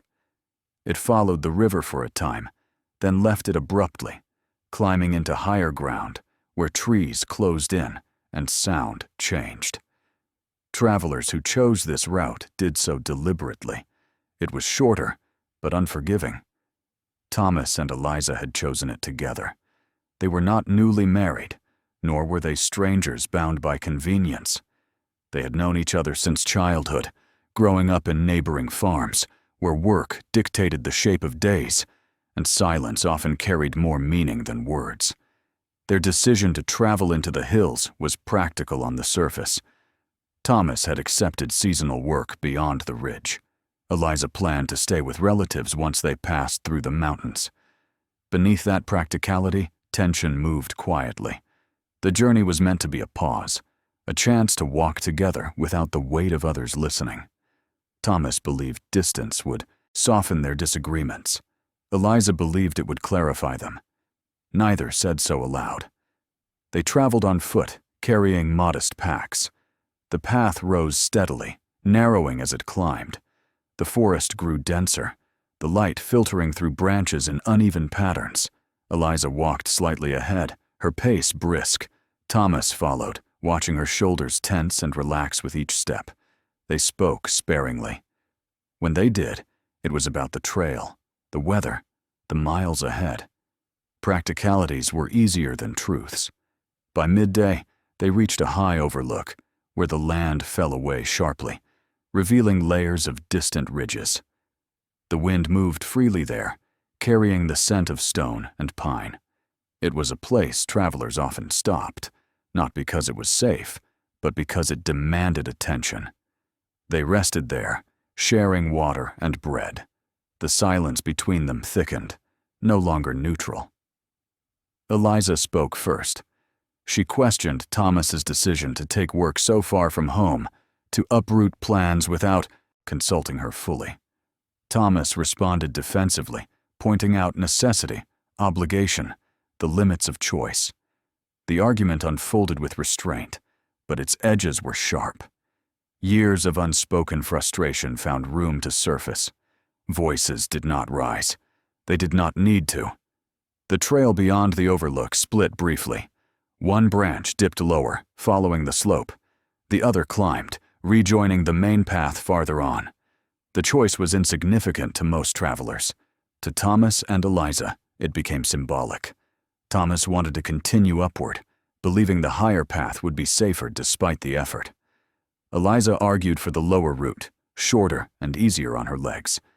The disagreement hardened quickly. Neither yielded. In the end, it was Eliza who turned away first. She chose the lower path without looking back, saying she would meet Thomas where the trails converged again. Her voice was steady. Too steady. Thomas watched her go, anger and regret colliding in his chest. He told himself, space would cool tempers, that the separation was temporary. He took the upper path. The minutes stretched. The path curved. Trees closed in. Thomas expected to see Eliza reappear at any moment, stepping out from the brush with an expression that suggested compromise. She did not. When the trails merged again, Eliza was not there. Thomas waited, pacing, scanning the slope below. He called her name. The sound dropped into the forest and did not return. He told himself she was delayed, that she had stopped to rest, that nothing was wrong. Time passed. The forest grew quieter. Light shifted. Thomas retraced his steps, calling again. He found no sign of her, no disturbed ground, no dropped belongings. The lower path vanished into dense growth farther down the slope. Panic arrived slowly, then all at once. Thomas ran downhill, slipping on loose stone, shouting until his voice broke. The terrain steepened unexpectedly, funneled by natural channels that pulled him farther from the trail. Stopped only when exhaustion forced him to. By nightfall, he was alone. Eliza did not reach the rendezvous point. She did not return to the overlook. She did not respond to his calls. When Thomas reached the nearest settlement the following day, his story was met with uneasy silence. People listened carefully, exchanging glances that suggested familiarity. Couples had argued on that mountain before. Not all separations ended cleanly. Searches would follow. Questions would be asked. But the inciting moment had already passed, shaped by pride, fatigue, and a choice made in anger. Two people had entered the mountains together. Only one emerged, and the space between them had widened beyond recall. The town received Thomas with a mixture of concern and restraint. People listened as he explained the route, the overlook, the argument, the decision to separate briefly. No one interrupted him, but their silence carried weight. In the early 1800s, the mountains were not unfamiliar, but they were respected. When someone failed to return, the assumption was not confusion. It was consequence. A search was organized by midday. There were no formal roles, only men who knew the land and women who prepared food and supplies. Lanterns were gathered. Rope was brought along. The expectation was not rescue, but retrieval. That distinction was understood without being spoken. They began where Thomas last saw Eliza. The lower path drew immediate attention. It descended sharply, narrowing as it went, its edges softened by leaves and loose stone.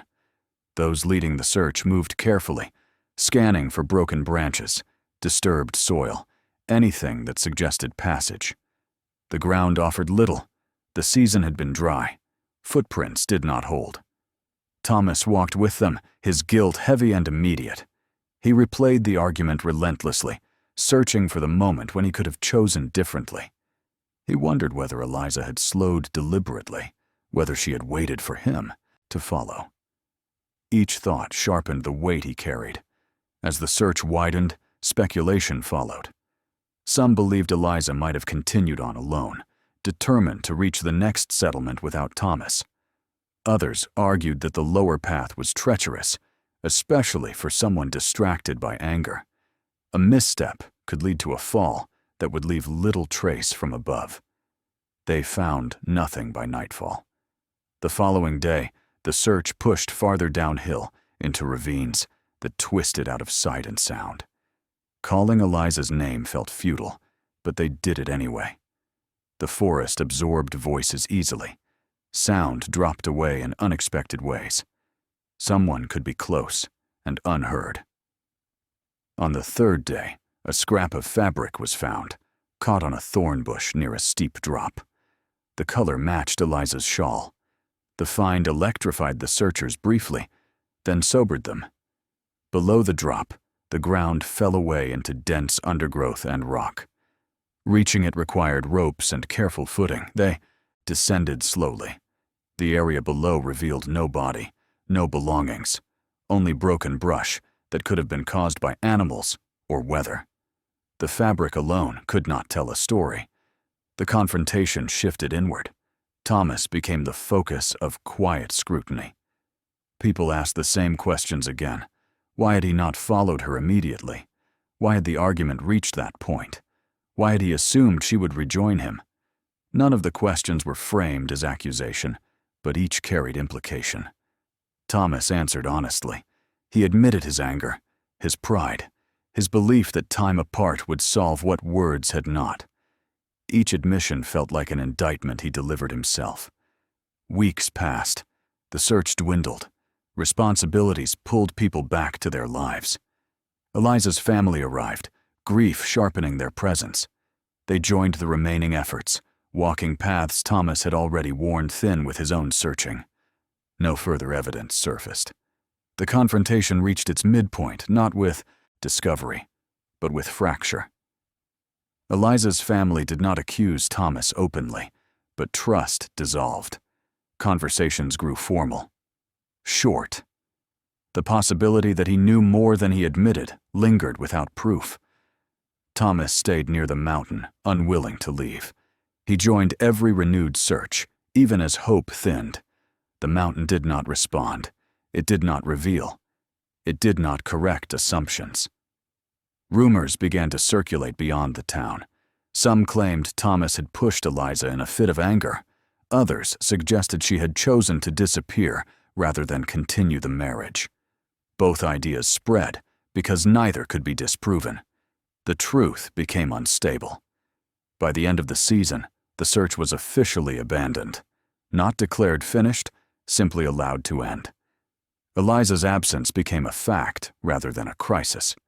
The confrontation left no resolution, only damage. Relationships strained, reputations altered. Thomas remained, marked by the knowledge that a single decision had divided his life into before and after. The mountain held its silence, and in that silence, every explanation felt equally possible and equally unbearable. Winter arrived early that year. The first frost crept down from the higher ridges and settled into the valley, sealing the ground and quieting the land. With it came the unspoken understanding that no more searching would be done until spring, if ever. The mountain had closed itself off, and no one argued with that. Thomas remained. He took work where it was offered, sleeping in spare rooms and barns, never straying far from the trailhead that led back into the hills. At first, people treated him with cautious sympathy. They brought food. They asked how he was holding up. Over time, those gestures faded. Grief that lingered too long made others uncomfortable, especially when it carried unanswered questions. Eliza's family returned home without her. They didn't say goodbye to Thomas. They did not accuse him either. Their silence was heavier than anger. In the early 1800s, blame did not always require proof. It only required doubt. Thomas learned what it meant to live under that doubt. He replayed the moment at the Overlook endlessly, the way Eliza's voice had steadied when she turned away, the certainty in her step as she chose the lower path. He told himself she had meant to return. He told himself she had expected him to follow. Each version left him equally responsible. Spring came, and with it a final, half-hearted search. Snowmelt revealed nothing new. The mountain offered no corrections. The lower path remained as it had always been, steep and narrowing, its dangers subtle rather than dramatic. It did not look like a place that swallowed people. That was the hardest part. Rumors hardened into local truths. Some said Eliza had fallen and never been found. Others insisted she had left deliberately, choosing disappearance over a life she no longer wanted. A few whispered that Thomas knew exactly what had happened and lived freely only because the mountain kept his secret. None of these stories could be proven. All of them endured. Thomas eventually left the town, though not by choice. Work dried up. Doors closed quietly. He walked away with the same pack he had carried into the mountains, lighter now, stripped of purpose. Where he went afterward was never recorded. Some claimed to see him years later in another county. Others said he died, not far from where Eliza vanished, unable to move beyond the place where his life fractured. The mountain outlived all of them. Over time, the Overlook lost its significance. New travelers passed through without stopping. The split in the trail remained, but few noticed it as anything more than a brief inconvenience. Those who remembered warned their children not to separate when tempers ran high, not because of Eliza's fate specifically, but because the story had become symbolic rather than personal. Eliza was remembered differently depending on who spoke her name. To some, she was a cautionary tale about pride. To others, a victim of circumstance. To her family, she remained unfinished, a life paused without conclusion. No grave marked her passing. No record closed her story. In the ledgers of the time, her name appeared once, then not again. The absence became permanent through repetition. The resolution did not come as truth revealed or justice served. It came as erosion. Time wore away urgency. Memory blurred edges. What remained was a quiet understanding, shared by those who knew the story well enough to repeat it accurately. Do not part in anger. Do not assume reunion. Do not believe distance is harmless. The mountain did not claim guilt. It did not assign fault. It simply remained where it was, indifferent to the human need for endings. Two people entered together. One returned. One did not. And the space between them became a lesson carried forward, not because it explained anything, but because it warned without speaking. That was the resolution the land allowed. Nothing more.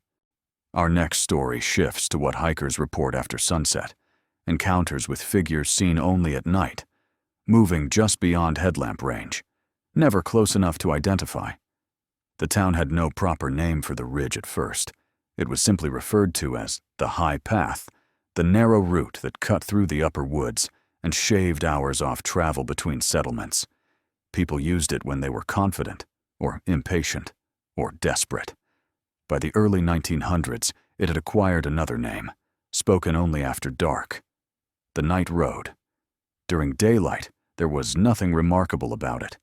The trail was narrow but clear, worn smooth by decades of boots and mule hooves. Trees grew close, but not oppressively so. The ground rose and fell in gentle patterns. Travelers passed without incident, exchanging nods and continuing on their way.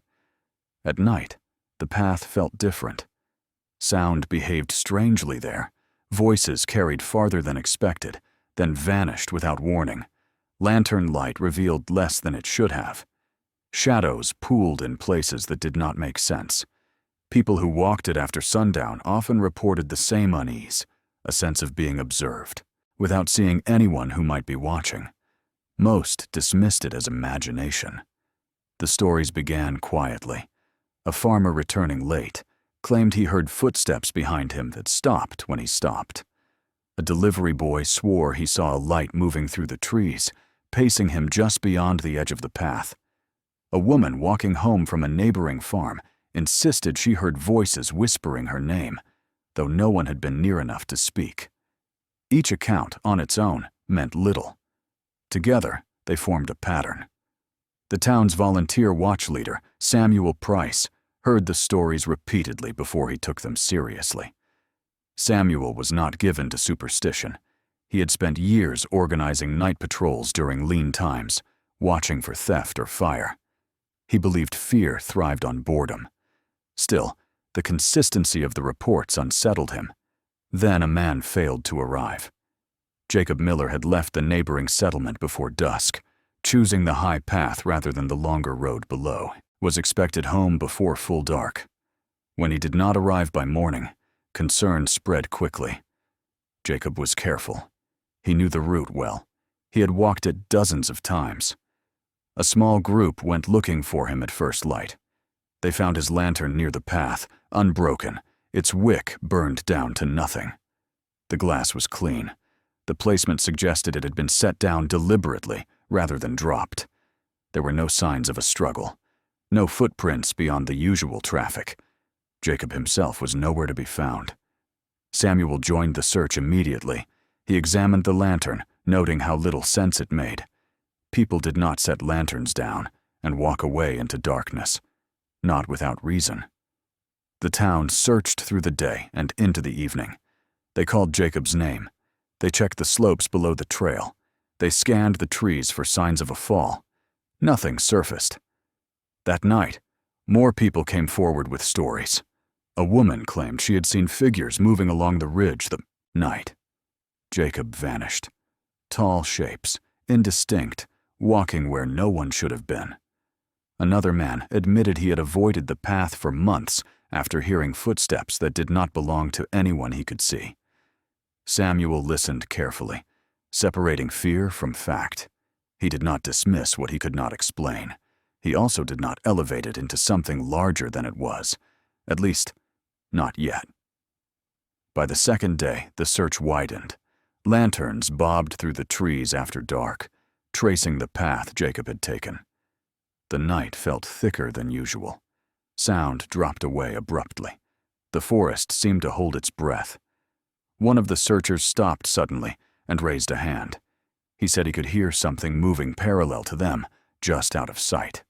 Others listened. Some heard it. Some did not. When they advanced, the sound retreated. When they stopped, it stopped. Samuel ordered the group back before panic could spread. The inciting incident was no longer Jacob's disappearance alone. It was the realization that whatever people had been sensing along the night road might not be imagination after all. The town faced a choice it did not yet understand. Treat the ridge as dangerous and change their habits, or confront what walked there after dark and risk learning something they could not undo. As the sun set on the second night, the high path lay empty, waiting. And somewhere beyond the reach of lantern light, something moved, in step with the silence. By the third night, the town no longer pretended Jacob Miller's disappearance was an isolated event. The lantern found beside the high path had changed the tone of every conversation. It was not broken. It was not discarded in haste. It had been placed. That single detail unsettled even those who dismissed the earlier stories as nerves and shadow. Samuel Price organized the search with care. He limited numbers, knowing that too many people moving at once created confusion rather than clarity. He insisted on daylight scouting, first mapping every bend and slope of the ridge, marking where sound carried strangely and where the ground dropped away more sharply than expected. He wanted facts before fear filled the gaps. Daylight offered nothing. No disturbed earth, no sign of a fall, no belongings beyond the lantern. The path looked as it always had, indifferent to the concern it now carried. By afternoon, frustration set in. Men spoke more sharply. Assumptions hardened. Someone suggested Jacob had chosen to leave, perhaps for reasons of his own. Samuel rejected that idea quietly. Jacob had no reason to abandon his life without word. He was not that kind of man. As evening approached, the decision was made to search again after dark. This time, they moved differently. Lanterns were kept low. Conversation was minimal. Each person was told to remain aware of sound, not just sight. Samuel led from the front, his pace measured, his attention divided between the path ahead and the trees beside it. The ridge changed character after sunset. The air felt heavier. Lantern light flattened the world, erasing depth and exaggerating movement. Shadows shifted in ways that made distance difficult to judge. Samuel noted how quickly the forest swallowed sound, how voices dropped away after only a few steps. They had not gone far when one of the men whispered that he could hear footsteps. Samuel halted the group. Everyone listened. At first there was nothing. Then, faintly, a rhythm emerged. Not hurried, not erratic. Steps that matched their pace without quite aligning to it. When Samuel took a step forward, the sound did the same. When he stopped, it stopped. Someone raised a lantern toward the trees. The light revealed trunks and undergrowth, nothing more. No movement. No reflection. The sound retreated as the light advanced. The group continued, nerves tightening with each step. The footsteps returned twice more, always distant, always parallel. Never closing in, never falling behind. When the men reached the place where Jacob's lantern had been found, the air shifted again. The forest felt closer there, the trees leaning inward as if narrowing the space deliberately. Samuel felt the unmistakable pull of attention, the sense of being observed rather than observing. One of the men spoke Jacob's name aloud. The sound did not echo. Instead, something else answered. Not a voice exactly. More like the suggestion of one. A murmur too indistinct to form words, carried briefly on the air before dissolving into silence. Panic threatened to spread. Samuel ordered the group to retreat. He did not argue. He did not demand proof. He understood that pushing forward in uncertainty would fracture discipline. They turned back together, lanterns steady, steps quickening despite orders to remain calm. No one spoke until they reached the lower ground. By morning, the town had changed its behavior. The high path was avoided without formal decree. Deliveries were delayed rather than risked. Families adjusted routines. Children were warned away without explanation. The ridge was not declared dangerous. It simply became optional, and therefore unused. More stories surfaced. A shepherd admitted he had seen shapes moving along the ridge late at night, silhouettes against the sky that vanished when he looked directly at them. A young man confessed he had once followed a sound into the trees, only to lose all sense of direction until dawn. He had never told anyone before. Samuel listened to each account with care. He recorded what he could. Patterns emerged. The sounds never approached directly. The lights, when reported, never remained still. The presence, whatever it was, seemed to mirror rather than confront. The confrontation reached its midpoint when another man went missing. This time, it was not someone passing through. It was a local boy, nearly grown, who had ignored warnings and taken the ridge after sunset to prove the stories wrong. He never returned.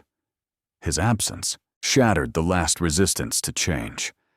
The town stopped debating explanation. The question was no longer what walked the ridge at night. It was whether acknowledging it would give it power. Samuel faced a decision that had no precedent: confront the unknown directly and risk lives, or accept limitation and reshape the town around it.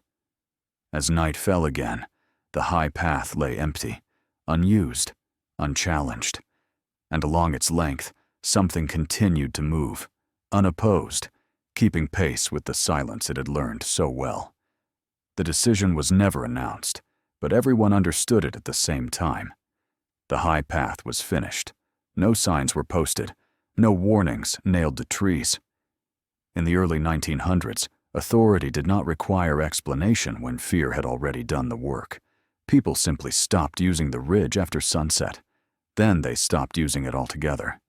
Wagons took the longer road below. Messengers left earlier in the day. Work schedules shifted to avoid the hours when light thinned and sound began to behave strangely. Samuel Price did not argue for a final confrontation. He had seen enough. He understood that whatever moved along the ridge did not respond to pursuit or challenge. It mirrored, it waited, it withdrew when pressed and returned when ignored. There was no enemy to face in the usual sense, no figure that could be cornered or named. The missing were never found. Jacob Miller's lantern was returned to his family, cleaned and wrapped carefully. It was placed on a shelf and never lit again. The young man who vanished weeks later left nothing behind at all. His name was spoken often at first, then less, then only in certain contexts. People learned which questions not to ask. The ridge changed in reputation. It was no longer feared openly. Fear required attention, and attention felt like an invitation. Instead, it became absent. A gap in the map, a route no one mentioned when giving directions. Newcomers were guided around it without explanation. Those who asked were told simply that the lower road was better. Over time, even the stories softened. Details blurred. Footsteps became sounds. Sounds became feelings. Lights were remembered as reflections or fireflies. Only the disappearances remained solid, anchored by names and dates. Samuel kept his notes for several years. He reviewed them occasionally, searching for patterns that might still reveal something human at the center of it all. A hidden camp, a predator, a band of thieves using fear as cover. None of the theories held. Too much of what had been reported resisted ordinary explanation, not because it was supernatural, but because it lacked intention. The Nightwalkers, if that name applied at all, did not take things. They did not leave marks. They did not demand. They followed. Eventually, Samuel stopped writing. The town adapted fully. Children grew up without ever walking the high path. They knew it only as a place adults avoided. When asked why, the answers were brief and unsatisfying. Because people went missing. Because it was not safe. Because there was no reason to go there. The land reclaimed the trail slowly. Grass rose where boots had worn earth thin. Fallen branches went uncut. Trees leaned inward, narrowing the corridor until it barely resembled a path at all. Nature did not erase it out of malice. It simply filled space that no one used. Decades later, a surveyor marked the ridge during a regional mapping effort. He noted the abandoned trail and asked about it in town. An older resident shrugged and said it had fallen out of use long before his time. The surveyor made no further note. That was how the story ended. Not with explanation, not with victory, with withdrawal. The town learned that not all threats announced themselves clearly, and not all dangers needed to be confronted to be survived. Sometimes the safest response was to acknowledge a boundary and live accordingly. The Nightwalkers did not disappear when the path was abandoned. They did not need to. Their presence had already shaped behavior, altered routines, and redrawn maps without ever showing themselves fully. The ridge remained, empty, quiet, unused. And at night, when wind moved through trees and shadows stretched in unfamiliar ways. Some swore they could still sense movement along the old route. Not approaching, not retreating, just keeping pace. That was the resolution the town accepted. They did not defeat what walked there. They learned how to live without crossing its path. The final story focuses on a mapmaker who knew these trails better than anyone, and a detail he chose to leave out, with consequences that echo across every story before it. The map was not supposed to exist anymore. It surfaced during a routine cataloging effort in a regional archive, buried beneath survey plats and land grants that had been handled so often their edges had softened into felt. The archivist nearly passed over it at first. It was folded differently than the rest, thicker, reinforced at the corners, with careful stitching rather than paste. That detail alone suggested intention rather than bureaucracy. The archivist's name was Jonathan Hale. He had been hired to organize, not to investigate. His work usually involved dates, coordinates, and handwriting comparisons that led nowhere beyond confirmation. He preferred it that way. Order was his skill. Curiosity was a liability. The map disrupted that balance immediately. It depicted a familiar stretch of Appalachian terrain, ridges and waterways rendered with precision uncommon for its era. The ink had browned with age, but the lines remained confident.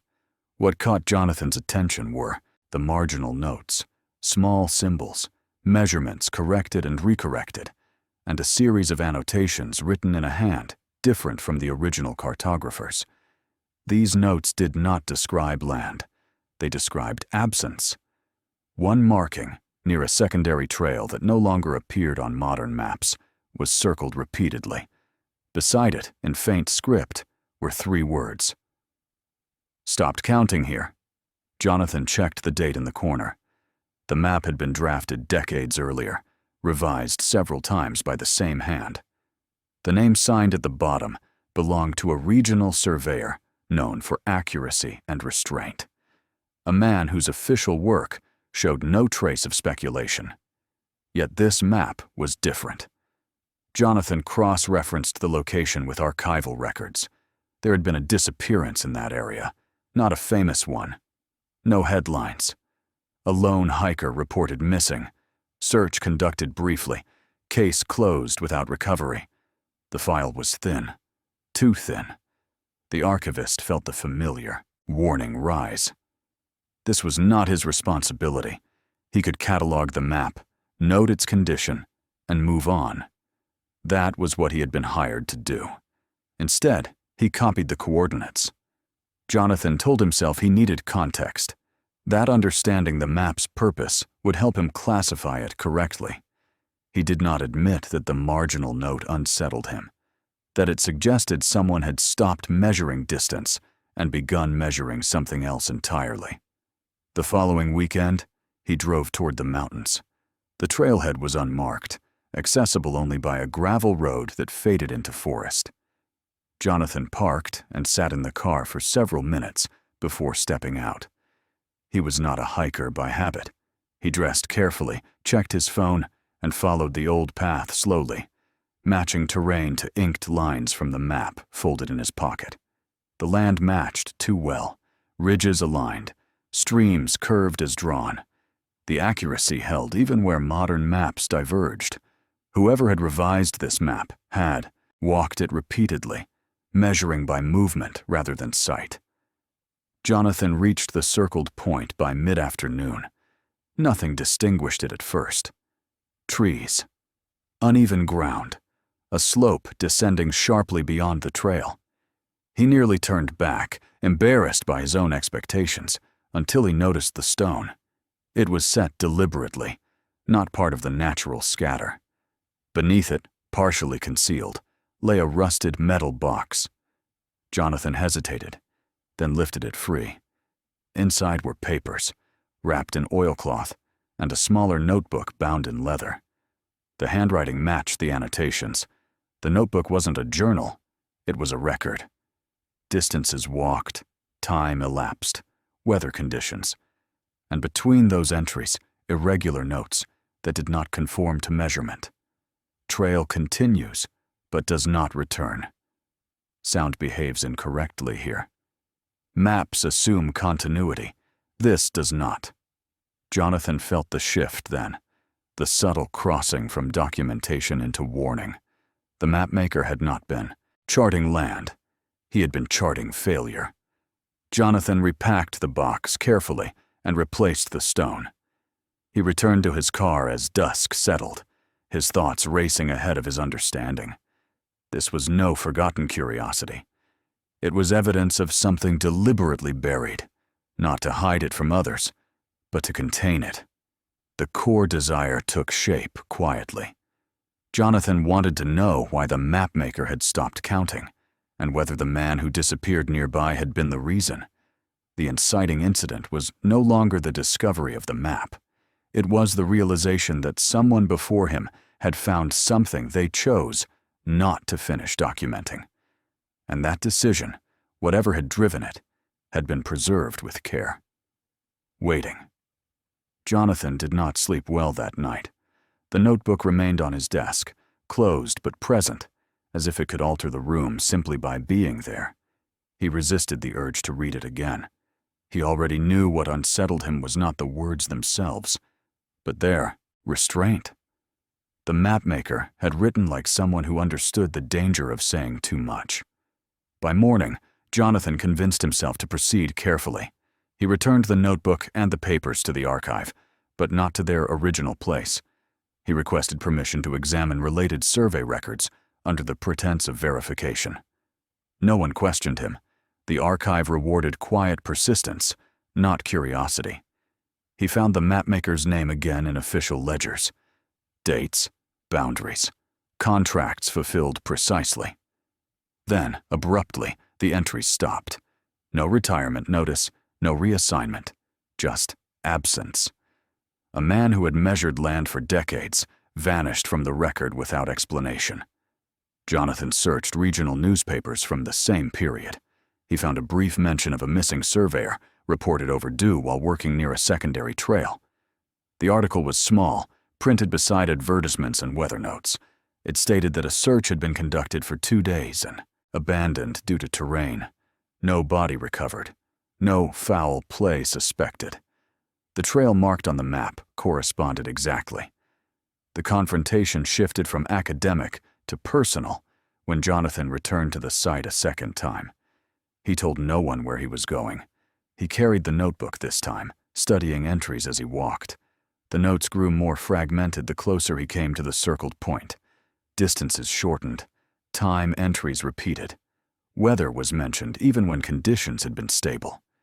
He noticed the same effect himself. Sound behaved oddly. His footsteps felt delayed, as if the ground responded a fraction too late. When he stopped, the forest did not settle immediately. It took longer than it should have. Jonathan pressed forward. Beyond the circled point, the trail continued briefly, then fractured into multiple false paths. Each looked plausible. Each curved away from the others. Jonathan attempted to mark his route, but the markers did not remain where he placed them. Huam would look back and find them shifted or gone. Not violently disturbed, simply misplaced. He began to understand what the mapmaker meant by discontinuity. The confrontation reached its midpoint when Jonathan realized the trail did not lead anywhere new.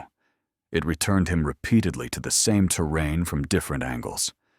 Distance ceased to behave predictably. Time stretched. His watch showed minutes passing while the light barely changed. Fear arrived quietly, not as panic, but as clarity. This was not a place that allowed passage. It allowed repetition. Jonathan retreated only when exhaustion forced him to. The effort of leaving felt greater than entering. When he finally reached the recognizable trailhead again, he felt as if he had been absent longer than the day accounted for. He returned home shaken, but intact. The notebook offered no comfort. Its final entries mirrored what he had experienced. Attempts made, routes traced, returns without progress. One line appeared again, and again in the margins. Mapping assumes exit. Jonathan understood then why the box had been buried, why the stone had been placed deliberately. The mapmaker had not failed to finish his work. He had finished it too well. The confrontation was no longer about uncovering truth. It was about deciding whether knowledge itself was safe to preserve. The mapmaker had chosen containment over explanation. Jonathan now faced the same choice. The stakes were clear. To document the anomaly fully would invite others to test it. To ignore it would allow it to remain unchallenged, unchanged. Jonathan closed the notebook and locked it away, uncertain whether restraint was wisdom or cowardice. The land did not demand his decision immediately. It waited, patient as ever, for the next person who believed maps always led somewhere. Jonathan did not return to the site again. That decision came slowly, shaped by reflection rather than fear. In the days following his second visit, he reviewed the notebook with a different eye. Not as evidence of something unfinished, but as a record of restraint. The mapmaker had not been documenting discovery. He had been documenting limits. Jonathan began to notice patterns in the final pages. The handwriting tightened, margins widened. Measurements gave way to warnings phrased as observations rather than conclusions. The mapmaker never claimed the trail was dangerous. He simply recorded that it did not behave as expected, and that repeated attempts to impose order resulted only in repetition. The final entry contained no coordinates, only a statement written twice, once lightly, then again with deliberate pressure. Do not extend this. Jonathan understood what it meant. The resolution did not arrive as a revelation to be shared. It arrived as a responsibility to decide what should remain unshared. Jonathan drafted a formal archival note describing the map as incomplete and unreliable, a draft superseded by later surveys. He recommended restricted access due to potential inaccuracies. The language was dry, professional, convincing. The notebook and the annotated map were stored together in a controlled collection, accessible only by request and justification. Jonathan ensured that no reproductions were made. He did not destroy the materials. He did not alter them. He preserved them exactly as they were, believing that erasure would invite curiosity more than silence. The mapmaker's disappearance remained officially unresolved. Jonathan did not pursue it further. He had learned enough to recognize that seeking finality would be a mistake. Some absences were not meant to be closed. Months passed. Life resumed its expected rhythms. Jonathan returned to cataloging routine materials. Boundaries were confirmed. Lines were redrawn. Order reasserted itself where it could. The anomaly remained contained, not resolved, but acknowledged. Occasionally, Jonathan dreamed of the trail. In the dreams, he walked without urgency, aware that movement would lead him back to where he started. The dreams did not frighten him. They reminded him of something essential. Not every space existed to be crossed. Not every question existed to be answered. Years later, a junior archivist asked about the restricted collection. Jonathan explained that some records documented errors rather than information, that preserving them required context and caution. The archivist accepted this without challenge. The moment passed. The site itself remained unchanged. The stone stayed in place. The box remained buried. The trail continued to accept travelers who turned back in time and to confound those who did not. No new disappearances were reported, not because the place had changed, but because it was rarely reached by those who relied solely on maps. The resolution of the story was not closure, it was stewardship. Jonathan eventually retired. His successor inherited his notes, including the classification decision regarding the mapmaker's materials. The reasoning was sound. The restriction remained. The mapmaker's work endured, not as a guide, but as a boundary marker. A reminder that maps described assumptions as much as terrain. That continuity was a human expectation, not a natural guarantee. The secret was never exposed publicly. It did not become legend. It did not attract seekers. It remained exactly where it belonged, in a space between knowledge and restraint. The mapmaker had stopped counting because counting no longer applied. Jonathan honored that decision, and in doing so, ensured that the trail remained what it had always been, a place that did not lead forward, only back. If these stories stayed with you, that's because the mountains never truly let them go. Every vanished hiker, silent shelter, and unfinished journey left something behind. Not answers, but trails and echoes. Hit that like button and subscribe so you can help keep these stories from disappearing completely. We return to the paths others never left, not to solve them, but to remember them. New stories wait beyond the tree line, where records end and silence begins. Walk with us again next time. Some mysteries only survive because someone chooses not to look away.